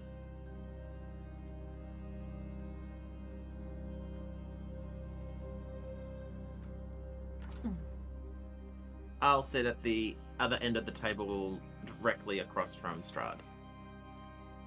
If there's no objections. No Doesn't seem to be objections any. here. None here. Fallon will take his seat next to, what was her name, Mila? Where? Sorry?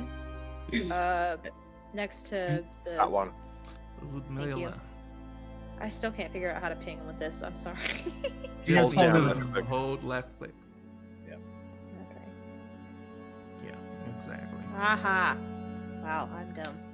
All Anyway, right. carry on. You see, as each one of you decide where to sit, that the three women are there waiting for the dinner to begin. Ludmilla, always with a detached look into her face.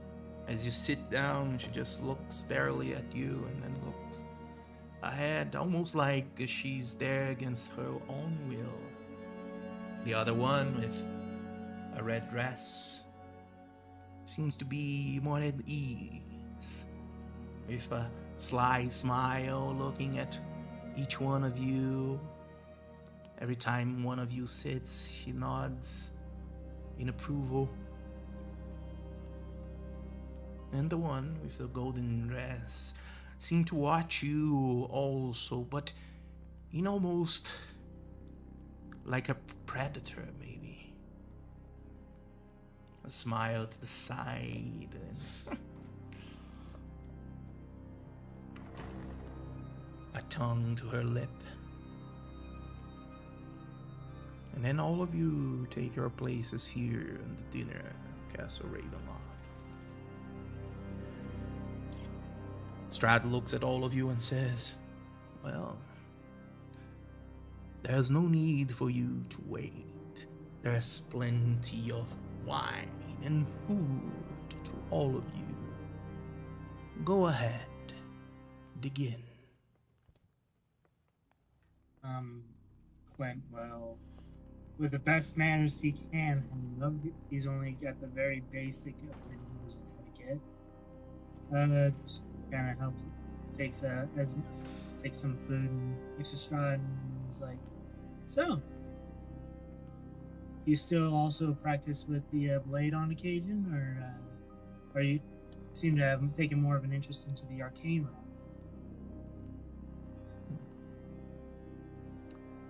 I would say you'll never forget the way of the sword. But my interest did take me to know a bit more about magic, yes.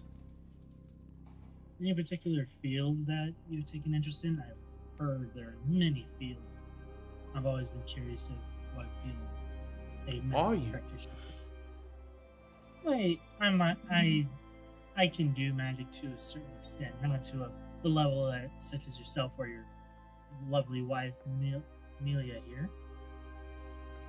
Got her name, I know that. Ludmilla, you mean? Yes. He is quite proficient with ranged magic, I must say. The way we speak denotes to me that you know little about magic. Ranged? What does that even mean? Magic is the manipulation of the weave. If you speak into it like it's just a mere tool, then it shows that you don't really know what you are talking about. But everyone can learn about magic.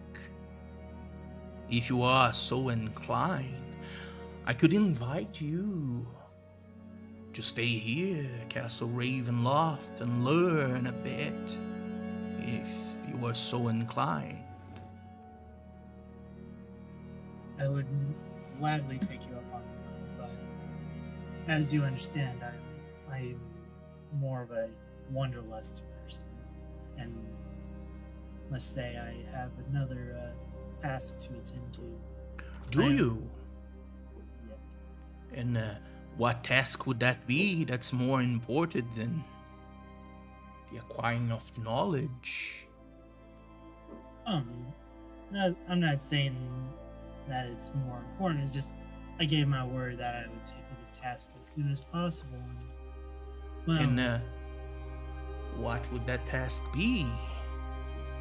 I looked to the others.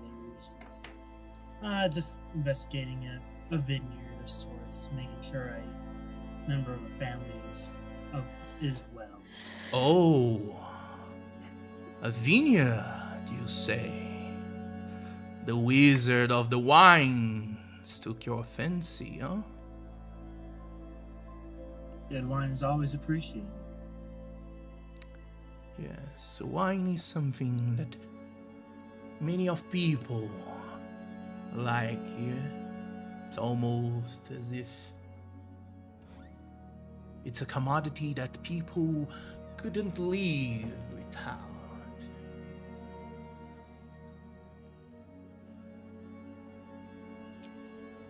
That being said, I am sure that your other companions are more than capable of dealing with that themselves. Do any of you think that if Clint wanted to stay here, that he shouldn't? I think Clint staying here would be a great idea.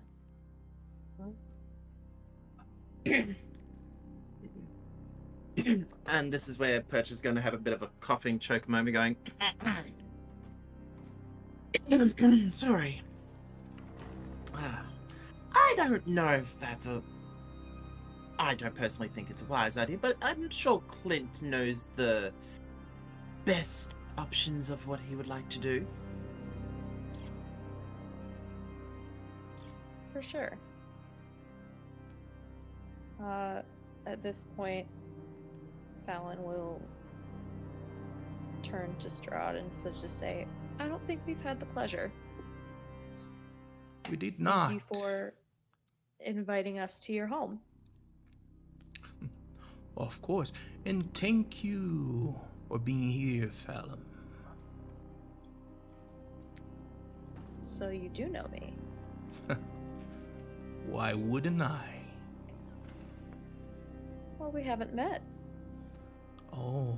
I've heard of you, but of course, you're the ruler of this land, so it would make sense that I know who you are. You But I'm don't really no one. need to see someone to know them. No? Of course not. I would even dare say that you learn more about them when you are not directly interacting with them. Interesting. You see, the actions of people tell a lot about what they want, what they seek. Everyone is an open book if you know where to look.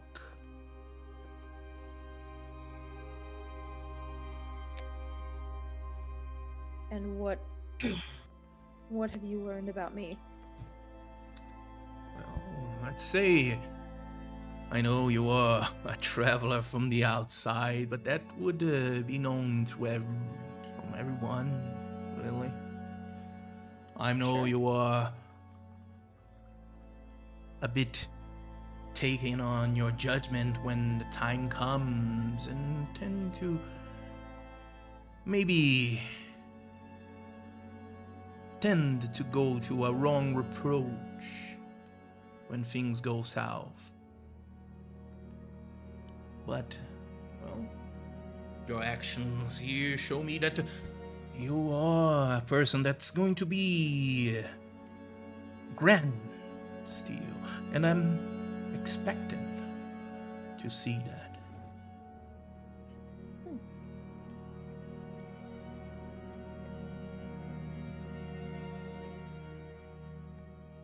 And what is it? What exactly is it that you expect? Well, I'm not one to spoil such a good surprise. But all of you, well, all of you are here for a reason. I'm really looking forward to see what you are going to become. Oh, yes, I am. You know, you are important to me in a way. But I hope you don't take this the wrong way. It's not like you are special. That no one can take your place. No, that's not it. But I see something more in all of you. And I'm sure we are going to have a good story together. And what sort of story are you looking to have? Like I said, Fallon, you will discover it in due time.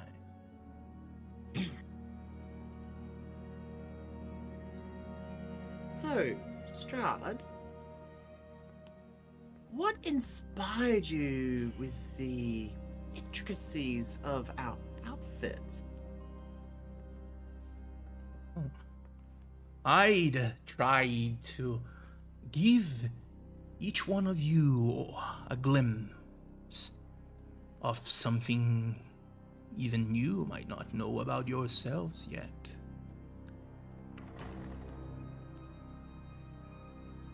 Mhm. Care to provide some enlightenment on maybe like one particular feature on these outfits? Absolutely not. Where would be the fun in that, Virgia? You can't blame me for trying, though. Of course. But well, I do have things to talk with you about. I can't help but notice that Irina is not with you. Can any of you explain me why?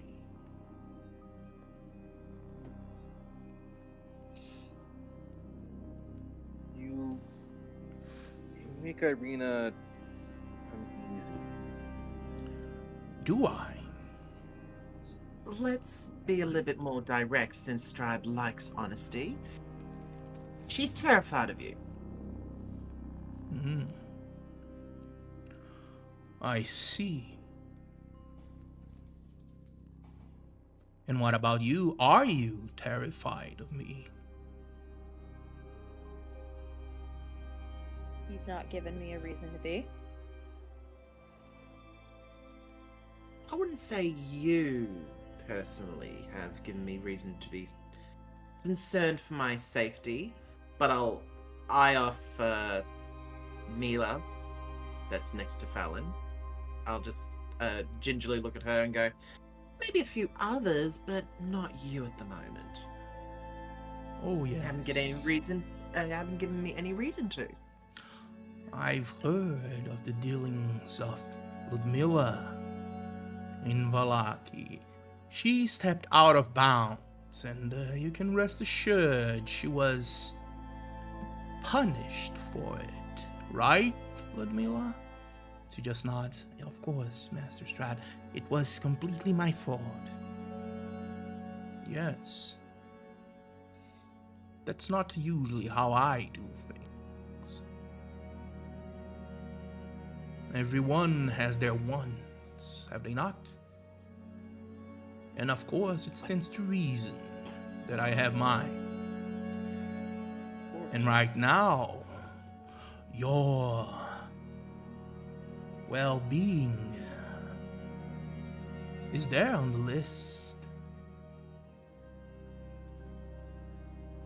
Well, as long as she knows and understands the error of her ways, I guess we'll all be fine. Good. Though she didn't come because she's terrified. Well, a pity. But I do understand. In other matters, I also brought you here because I wanted to ask of you if there are any news about Rudolf van Richten.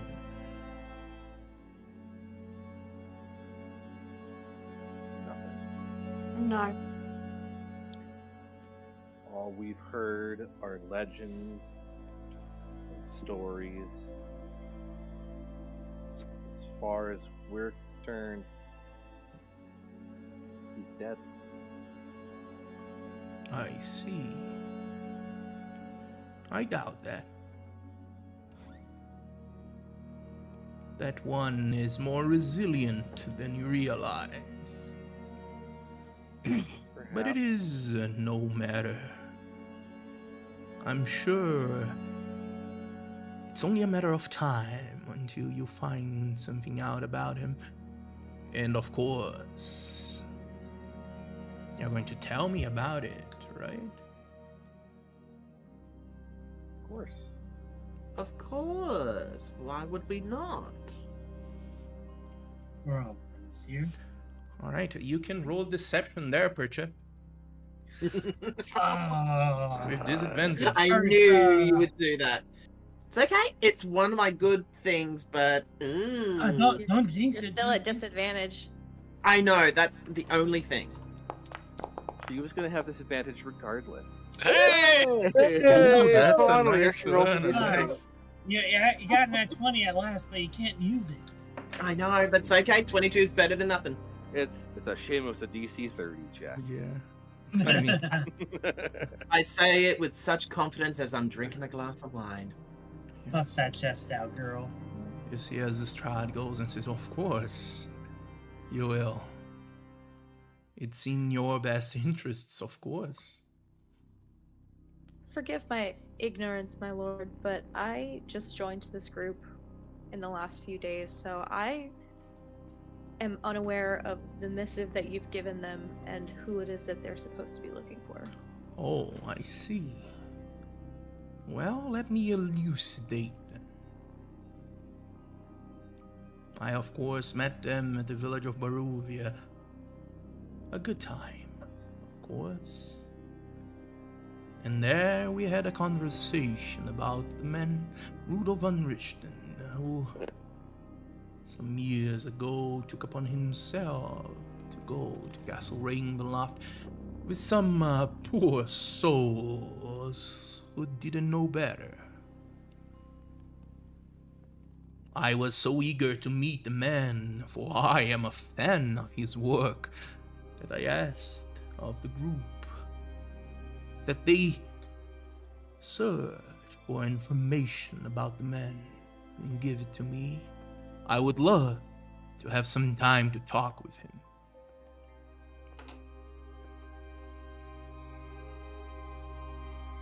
I see. Well, do you have any suggestions on where to start?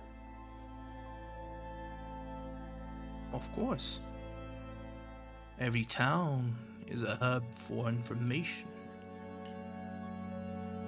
I'm sure, at least, I hope, that you are capable enough to know this. And what are you offering in exchange for this information?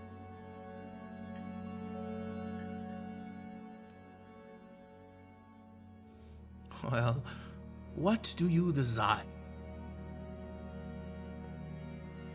That's a bit of a broad statement, isn't it? It is. Doesn't that make it even better? That depends. But tell me, you managed to pick out a dress that suits me perfectly without us ever having met. So what do you think I desire? I think you are a bit lost. Maybe you are looking for someone. Mm-hmm. But that's just a guess, of course. Of course.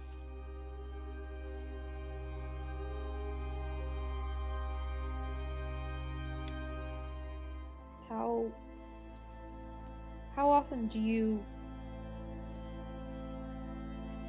interact with newcomers? It's been a while now since I had a group as capable as you to come through here. I mean, the mists from time to time do tend to bring some people here, but, well, not like what's happening right now.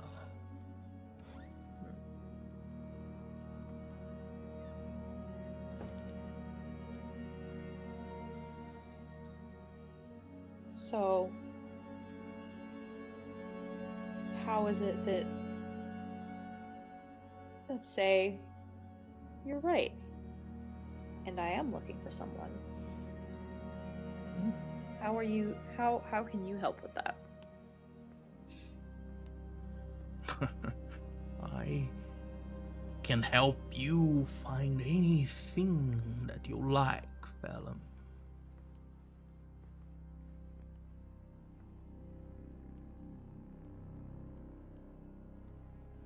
Keep that in mind.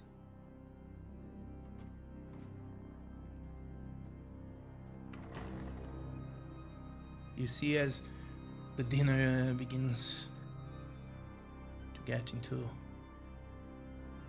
later side, that one of the women there seems to look around and say, "Oh, it seems that we are running out of wine. Can any of you accompany me so we can get a bit more?" Which one is saying this? The one in red there. Clint will be like, allow me. It's the least I can do to make up my horrible first impression to the great host of ours. I'll telepathically say to Clint, be careful. I give Perch a wink, being like, I'm good. You see, as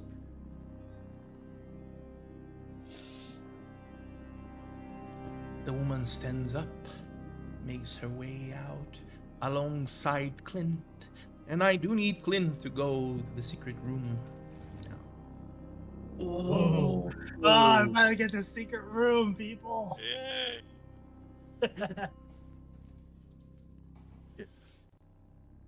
All right. So, Clint, you start to make your way alongside this woman. She takes you first into a side way there. A huge stairway that leads down. She smiles at you, and she seems to have a easygoing smile at her. She goes alongside you and says, "Well, it seems that Lord Strahd even invited you to come here to Castle Ravenloft. Are you sure you want to pass on the opportunity?" Well, this is a very conflicting situation. I am a mercenary at heart, and I gave my word to someone previous to the Lord that I would aid them to investigate their vineyard, which, as you can understand, my word has to have some weight to it. If I just turn coat to ice bitter every 5 seconds, I'd just seem like a 2-bit thug. And I would not want to dishonor Strahd by possessing such a reputation. Of course. How many people, but at the same time, how many people can say they receive such tutelage from men as great as Strahd? So it's true. Of course. I'm sure you are going to have plenty of opportunity to heed to Lord Strahd's invitation. You see, is there anything better than becoming what we are? Immortal, Please. at the top of the chain, able to do anything that we desire. And as you are taken into downstairs through one of the stairs here that lead down, realize that you get into some sort of a wine storage. You see huge barrels there laying on the wall, some of which seems to be already prepared to be brought up. And as you make your way to the wine storage, you see that in the 2 walls, there are 2 hanged bodies on the wall, chained, with cuts all around their bodies, and a huge bucket below it as the blood drips down into the buckets.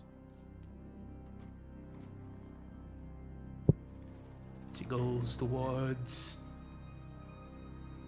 the huge casket there and says, "You can grab this one so we can go back." I take it that is one of Strahd's personal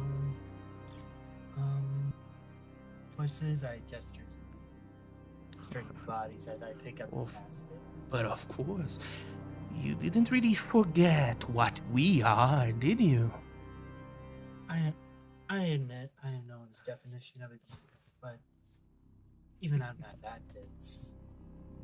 Of course. Well, let's go back then. Deliver this wine and continue this so delightful dinner here in Castle Ravenloft. But I must admit, I beg you to consider more about Strahd's invitation. I would love to have you alongside us.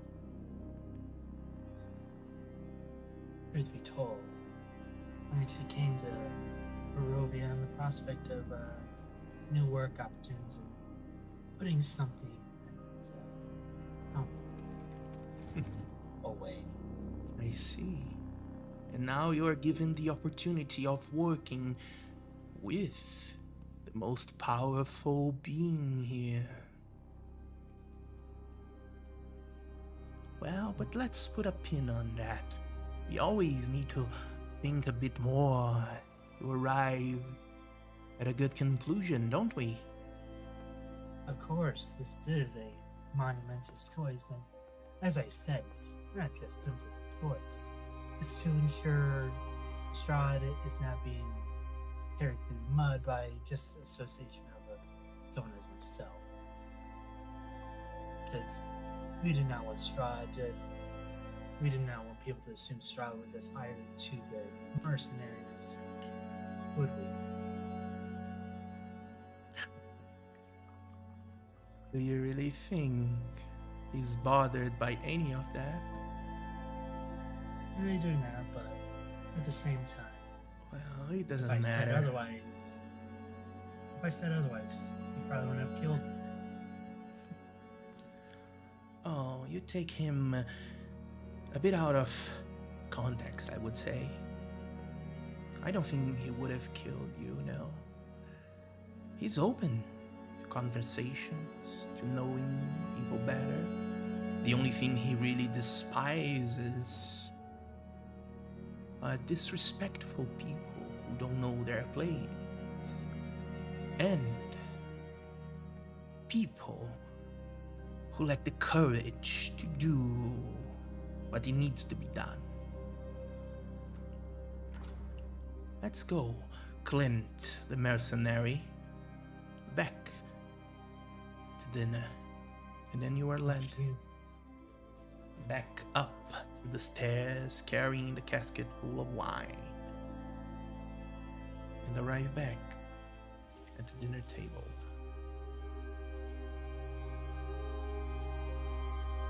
GM, before we leave, Mhm. can I ask a quick question? Sure. I'm going to roll a D100. I would like you to choose high or low. I mean, high, I suppose. This isn't just. I have been debating this, and this is the only way I can come to the conclusion. Choose.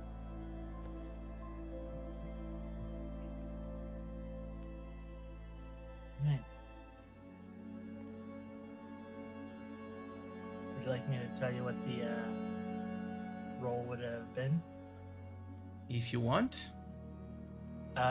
If I had rolled on the high end, Clint would have traveled, but he rolled low.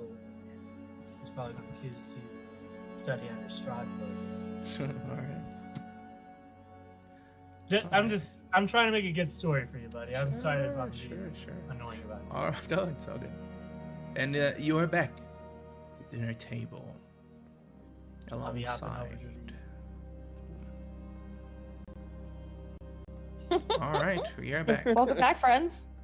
Hey, I'm alive, guys. All right. Was that meant to be a private roll, Conrad? I don't know. Sometimes it's not needed to be a private role. It's even better if you see and don't know what it is, I suppose. This is a horror campaign. Yeah. Well, you had us all panicking, so good work. This is a gothic horror campaign.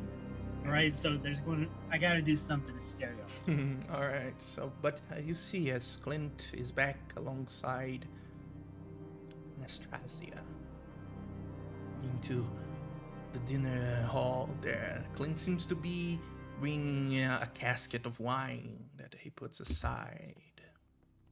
Can Fallon would it be insider perception to see if anything is off about him?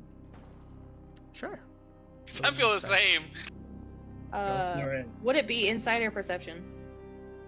To maybe read a person, that's better on insight. I think. I think that's more. Yeah. insight. Okay.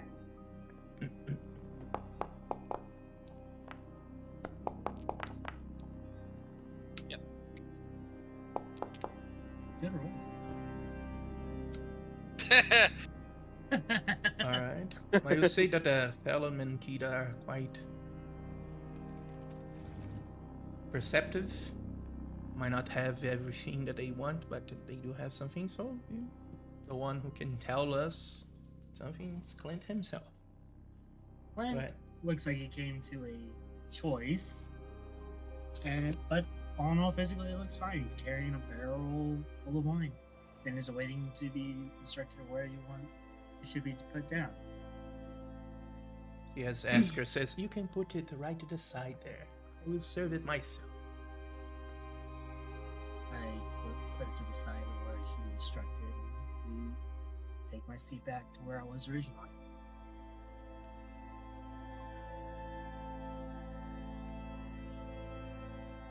Of course.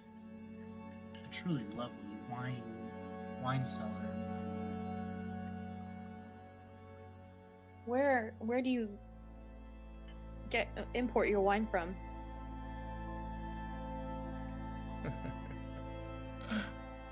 Well, I get it from the Wizard of the Wines himself.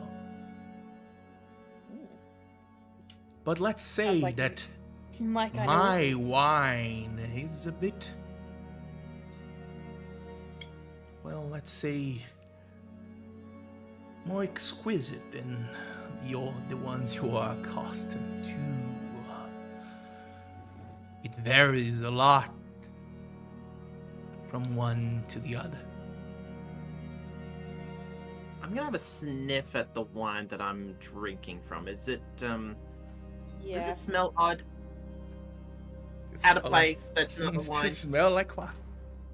Good. No copper taste when I drank it.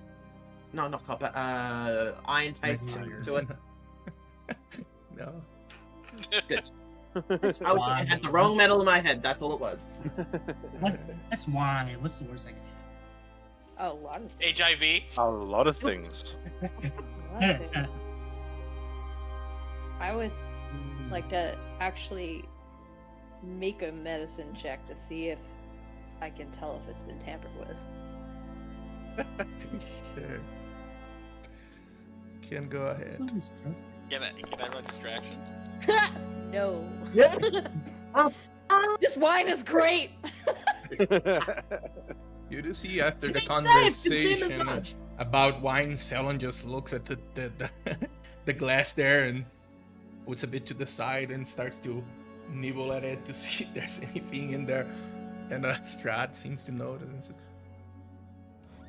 "Rest assured, Fallon, that's nothing on your wine." Oh, of course not. I'm a wine connoisseur. I'm sure Like you to- are. I like to do All all that wanna annoying drink it. stuff that wine Of connoisseur course. people do. and- All wine connoisseurs tend to just do exactly what you did there. Oh Mhm. yes. Swirl it around, sniff it. See Take, if like, the there's tiniest of nothing sips. there inside of it also, right?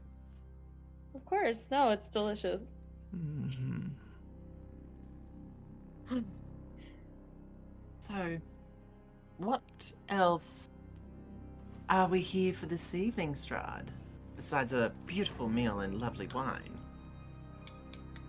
And lovely company. Oh, yes. Definitely. Agreed. Fallon strokes Ludmila's leg. I would like. Mila shoots lightning at us. Fly Pick under the table against her knee. I gotta ask, is there an absence of a penis? Oh my god. Hey, get your own line.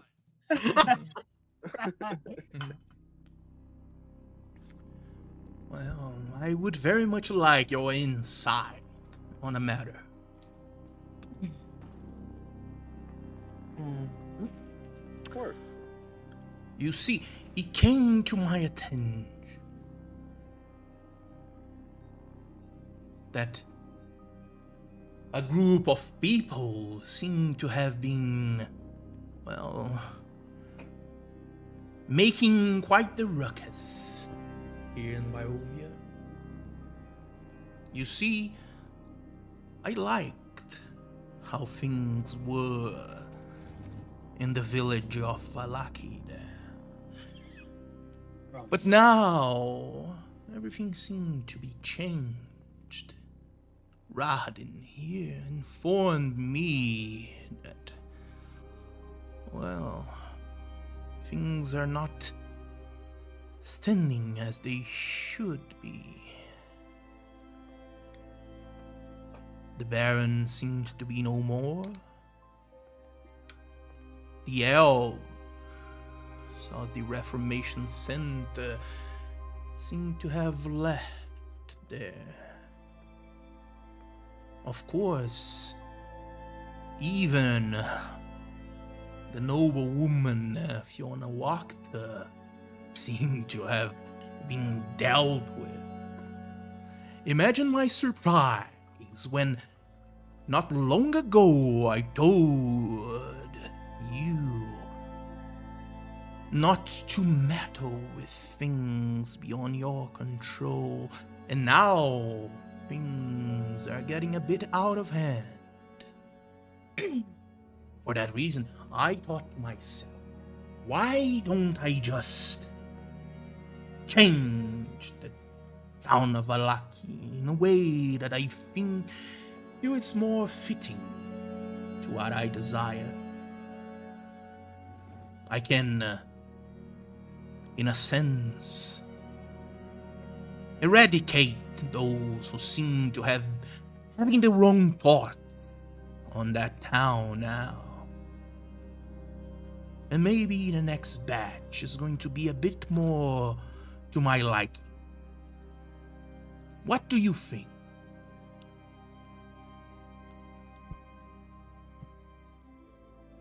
When you mean by batch, are we talking someone else who's going to lead the town, or are we meaning something else? Someone new to lead the town. That's not the problem, I would say. I think that this batch is wasted and that I need to wait a few years for a new one, fresher to arrive. That's what I mean. Oh, right. Perhaps of what exactly? New blood. That's what that town needs, I suppose.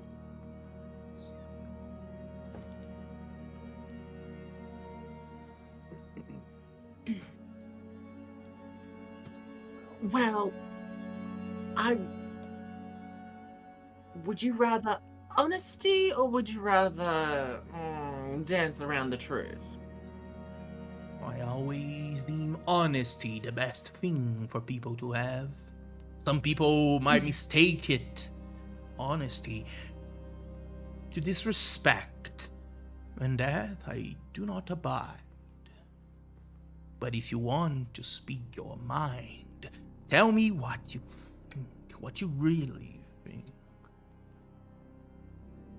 As think- long as it's done right, I see no problem at all. I think that even if we agreed or disagreed with whatever idea you had, you would accordingly to what you feel is the most desirable outcome. But in relation to Vargas, I would say that situation was more of a little bit too much for his head to handle. I see. You took upon yourself, you really thought that you have a better say on how things need to go than I do? Do you really think that Vargas was there because his festivals were helping him keep me at bay? Oh, No, I that didn't was believe not that. that at all. Varga was good. He kept people in check without the wrong ideas. I love to have a challenge, to have something to get out of my boredom from time to time. But to slaughter cattle, that's not something that I'm interested in. So Vargas and the elves did me a favor there. And now the elves are no longer there. People will begin to wonder if things can get so much better that they can take upon themselves to be the instrument of change. I And don't that think you need to goes worry about that. against my interests, don't I? No, they're the town. The town of Valaki is still as scared of you as they were before my friends arrived. Are they? They are. I wouldn't say that, Fallon. Glenn, well, Cameron, really. Lord Strahd,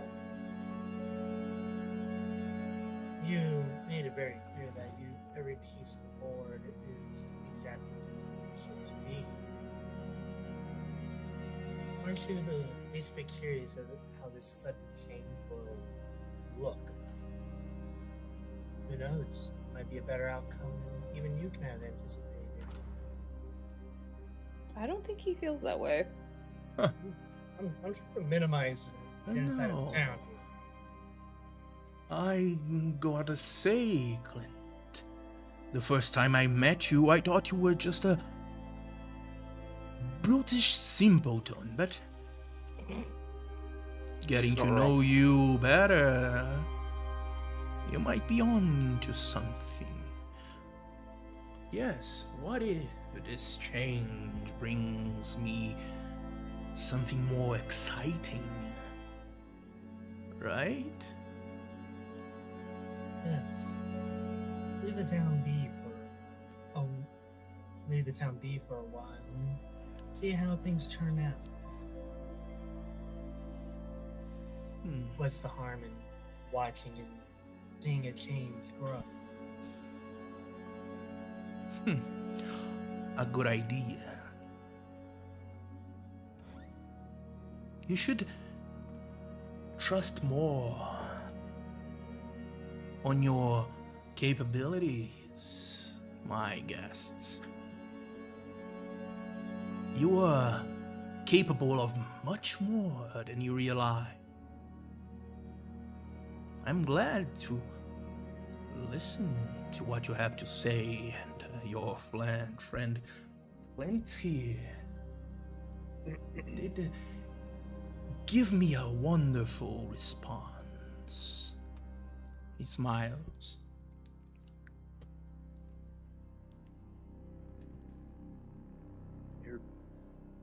Lord Strahd, if I may ask, how was what Vargas and the elves, how was what they were doing to those people in the Reformation Center at all helpful to you? Those people are husked, empty. Maybe it's a bit more difficult for you to empathize. But I will try to explain in a way that's easier on you. Let's say you are living in your house, doing everything that you want. And then some pesky flies start to bother you. They zoom around, causing noises, bringing things that shouldn't be there. If you are able to keep them away, wouldn't you be glad? Wouldn't you be even gladder if you were the one who was not doing all the work to keep them away? Now, if they do bother me and there's no one there to keep them away, then it's up to me to deal with it. Isn't it?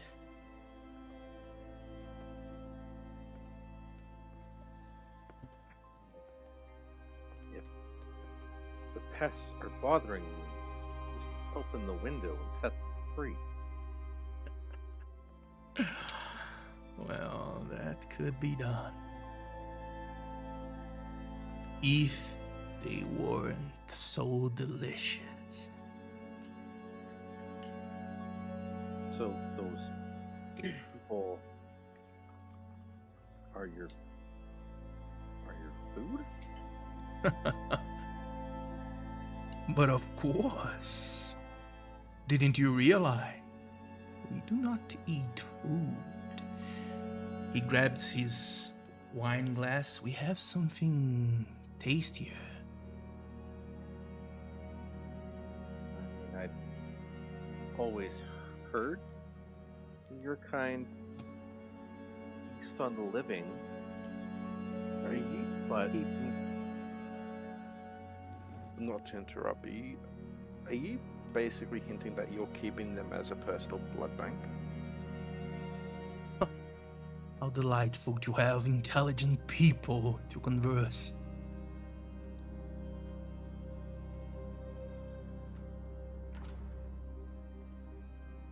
where's the challenge in that, though? Exactly. I think you are understanding quite well where this is getting. They are cattle, not prey. But now I do have prey here, don't I?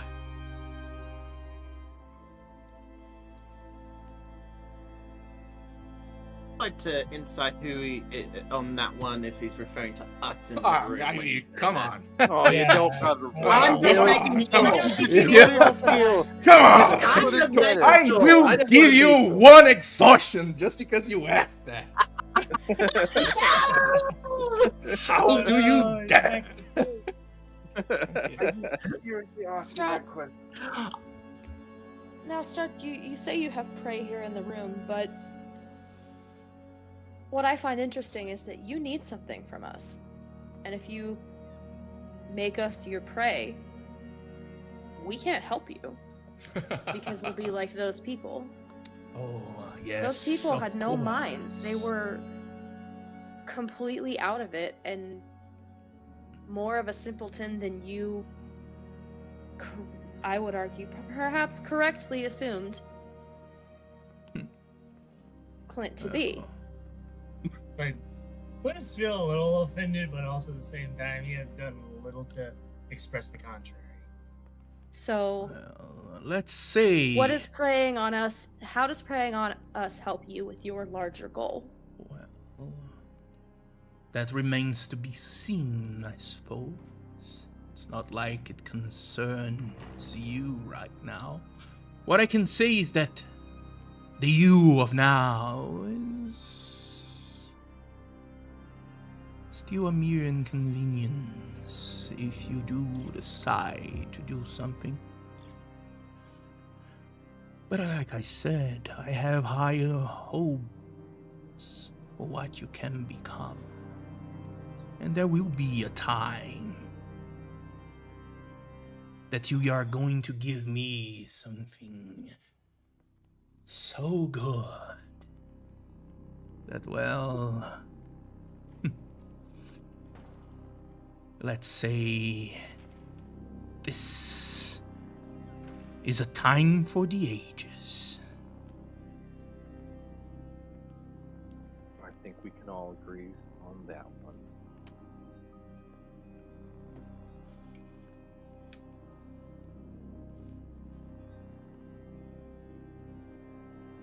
Well,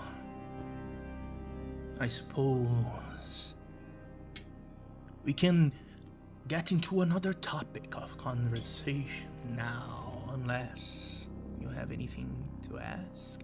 And you see as the woman with a golden dress says, Strahd, please, can you allow me to show one of them my art, please?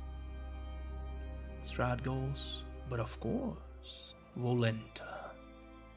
I would very much like for you to show your talent to them. Who amongst you want to see what Me. Volenta is Stand up. capable of? Oh, both Kira and Purchase stand up at the same time. Ooh, time standing. You see as the woman with golden dress goes towards you and analyzes both of you. Looks at Percha up and down.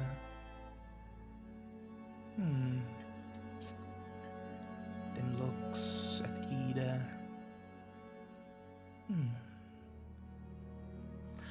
I think you, the green hair, you are going to understand my art way better than the other one. Come, please, let me show you.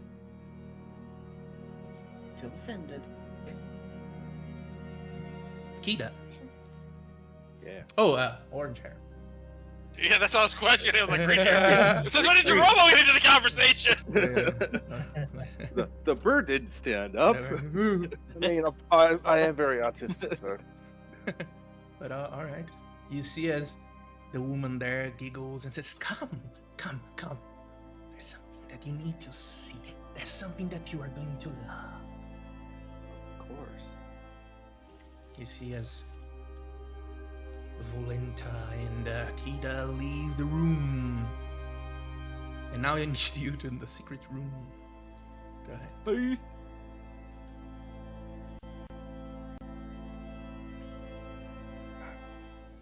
Alright.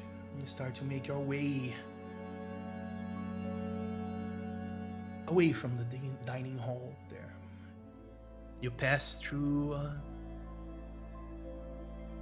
one of the stairways there and realize that the stairway to the side leads down. And you follow it.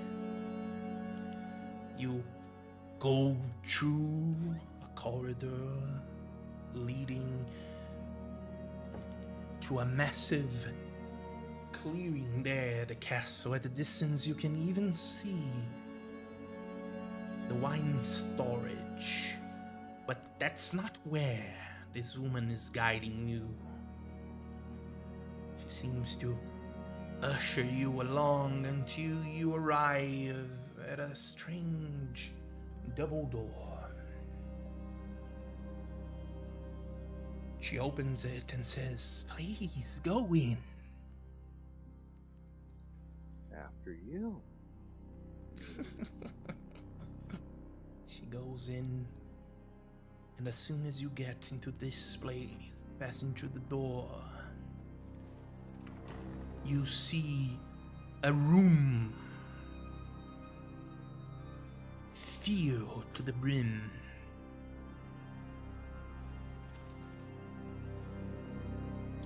with the bones of humans. It seems macabre display. You try to count, but there might be thousands of bodies here, all laid in a strange pattern. The chairs are made of bones of the living. The chandelier, the walls are filled with it. And you can see a massive dragon skull sitting to the side. She looks at you, gets close enough for you to even feel uncomfortable, and she says, "What do you think? Don't you love this place?" I think it's quite a creative endeavor. It is, isn't it? How wonderful. Every single school, I remember each one of them when I decided their place. But I need something more. I need something a bit exquisite. And she looks at your face, your horns. Tell me, when Strahd comes for you and offers you up here, could you do me a favor? Could you deny him so I can have your head here?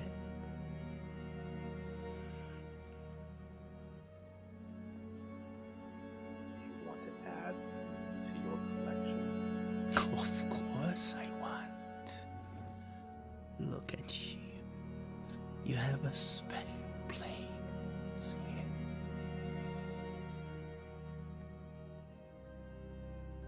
Seems there are a lot of things in this place that have a special interest in you.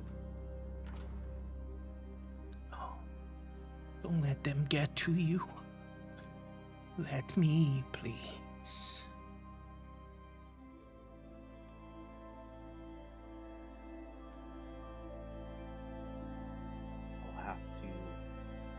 Weigh my options. Can't say it wouldn't be an honor to be added to your masterpiece, but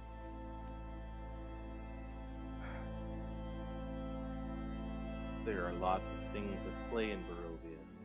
I'm sure you know that. I'm sad.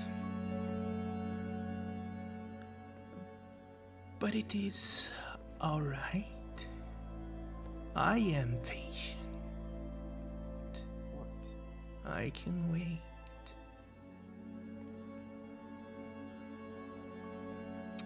Well, since you are not going to give me the last of the pieces that I need to complete this now, well, better to get back then to dinner and wait for when the time comes. Time comes, somebody's skull will be added here. Yes, I love when they struggle. For your sake, hope it's mine.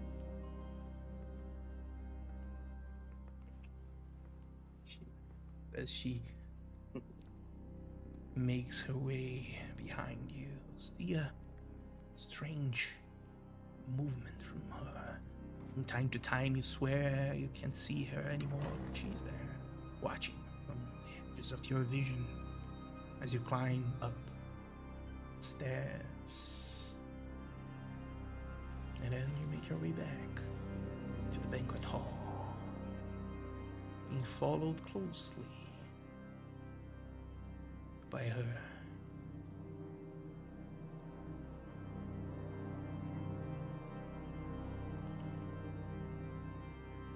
Then you can go back up. All right. Down since they're back. We are back. You see as Kida, are you dead? Kida comes back, being followed behind by Volenta, the woman in the golden dress. And they are back at the dining hall.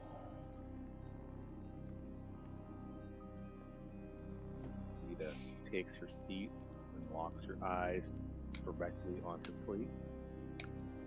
Just kind of pushes some food around with her fork, but doesn't seem to want to eat anymore. I can imagine. Hey, Kida, you okay? You look like you seen a ghost. No, Uh, not a ghost.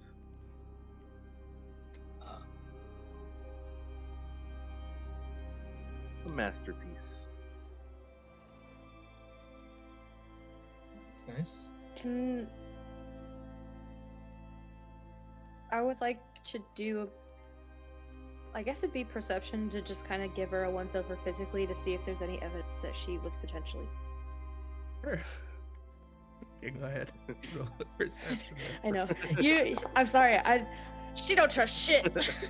You can do an inside check to see how she is in Sure. Oh, we're doing perception check on so and so. Kita, yeah. On green hair, yeah. On green. Okay, I'll do it. I'll do one because I'm gonna just give the look. God, this is Oh, look. Ooh! Nice. hell yeah. All Oh, right. good for once. I would say that Fallon and Perchit do get one thing, and you can tell them what they got there, Kita. I mean, physically, Kita looks fine. You can see in her eyes, in her posture, that she's definitely shaken up and uneasy for sure, but nothing else quite out of the ordinary.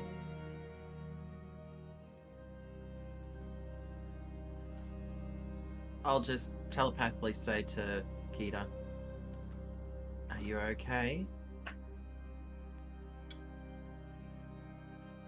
Kita will just give Percha a glance, look back down Okay. at her plate. Huh. Okay.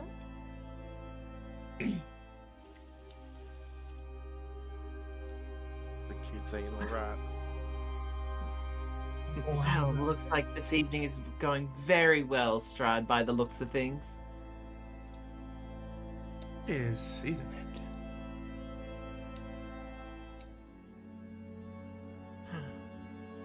Well.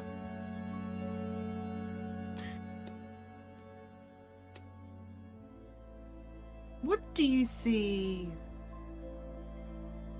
within this group, Strahd, that not just intrigued your curiosity per se, but what is it that you're hoping that we would be doing that's going to interest you a lot? Doing, you say? Well, let's say that you're already doing a lot that I want for you to do. But let's leave it at that. Tell me, Percha, I'm grabbing the glass of wine as he says this. did you ever explain to your friends there what your deal truly is? I mean, Deal? I seem to think here. that you don't even realize what you were doing, do you? Sometimes I even ponder if I should allow you to go out there and make it so easy for me. It gets boring so fast. Perhaps the new one is going to be a bit more tantalizing. I'm gonna, as he is saying this and I'm about to take a drink, I'm just going to probably just feel the dress and sort of feel the webbing of that silvery stuff that's on there, wherever I can feel it. Are you referring to something that I possess? And I'll take a sip. And place it back down. Oh, Percha. If you do need to act, you are not going to last long. That wasn't a question, it was more of a statement, my dear friend. Was it? It doesn't seem like it was.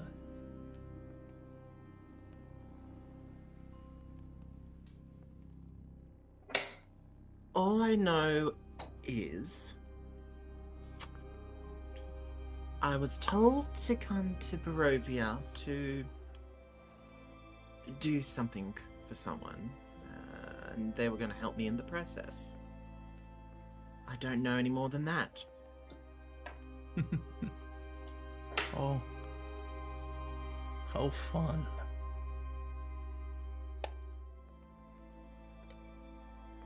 Mind you, I am curious about the individual in question, if you're...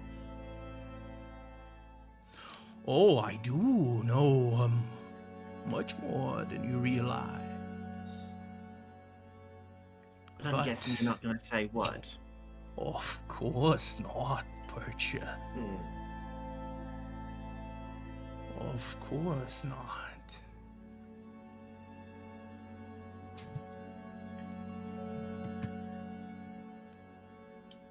I guess surprises would have to be revealed when necessary.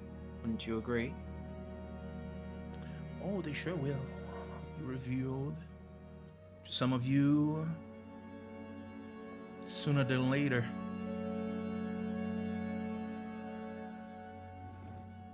Well, it was a delight to have you here. You've given me much more than I anticipated, and that makes me happy. Alas, I would very much like for you to spend the night here in the castle, if you are so inclined. What do you say? I'm going to look at everyone as this is said, and I'm going to be like, giving the look of, I don't know. Our safety is still guaranteed through the night, your lord? Of course, but I will give you a warning. There are things on the castle here that, well, it wouldn't be fair to tell them not to tread as they were. So if you keep yourselves to the accommodations that I give to you, then I'm sure nothing is going to happen.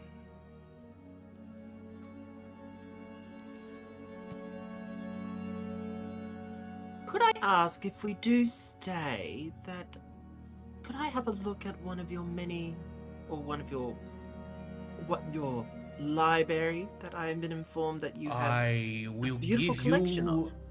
an even better deal. Why don't you stay more than one day, and you can read as much as you like.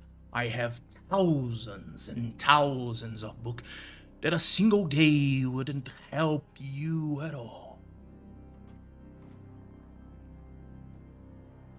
I'm gonna look at Keita as that's said to see their response.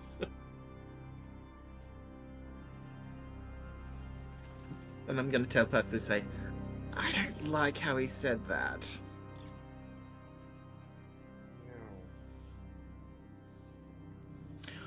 Of course, if you cannot abide, I can send you alongside the black carriage, if that's what you want.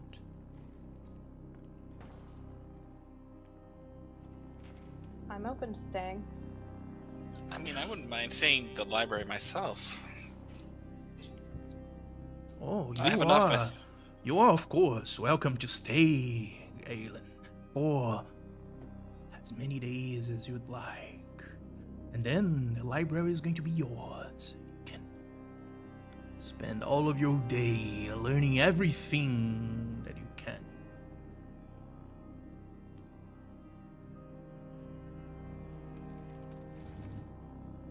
How about we have a think about it and sleep on it before we decide? Does that sound fair? But of course, I would love to have you here with me this night. I'm sure you are going to find the place cozy.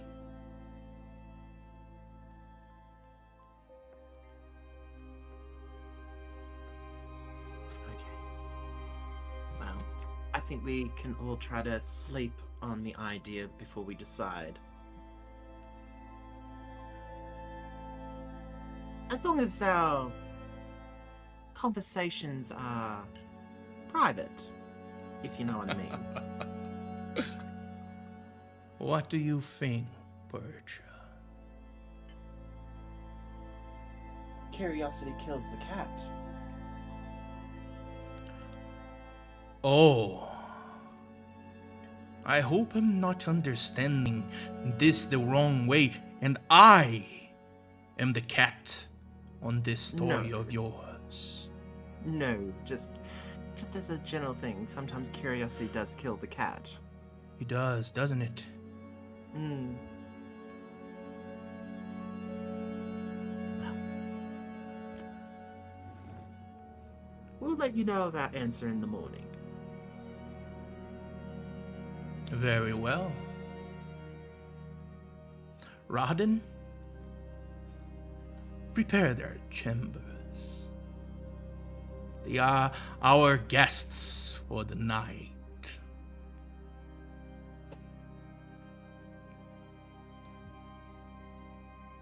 See as Rahden just nods and disappears into the distance.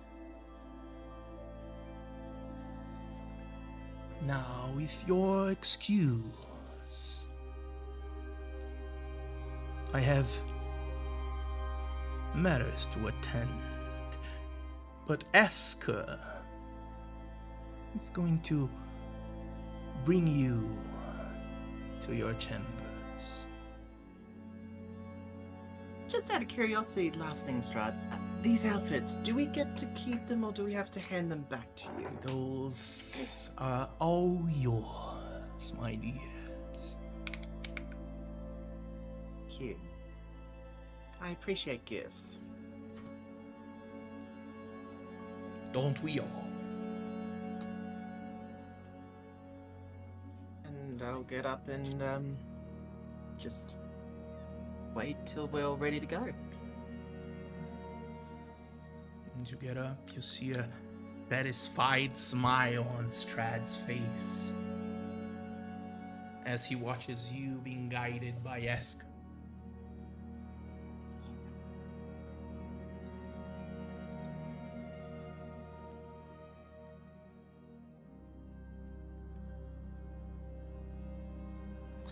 And as you are guided away from there to the entrance of Castle Ravenloft, at least at the entrance where you passed through as you entered, you are guided by Esker.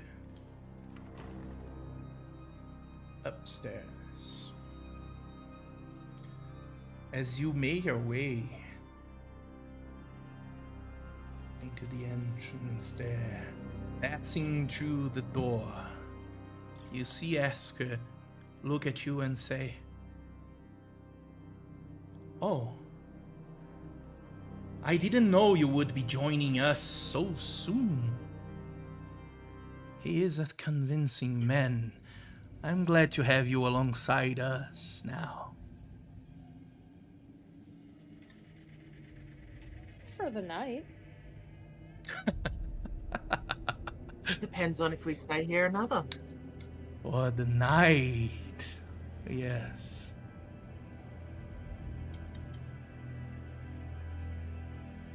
Let's go. My new friends. Let's go.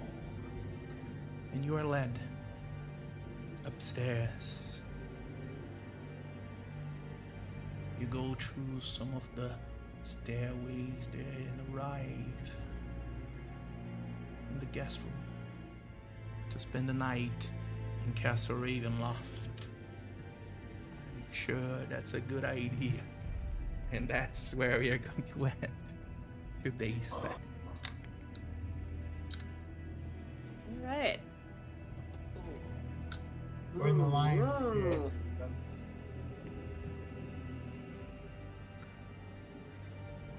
I mean, saying no didn't really feel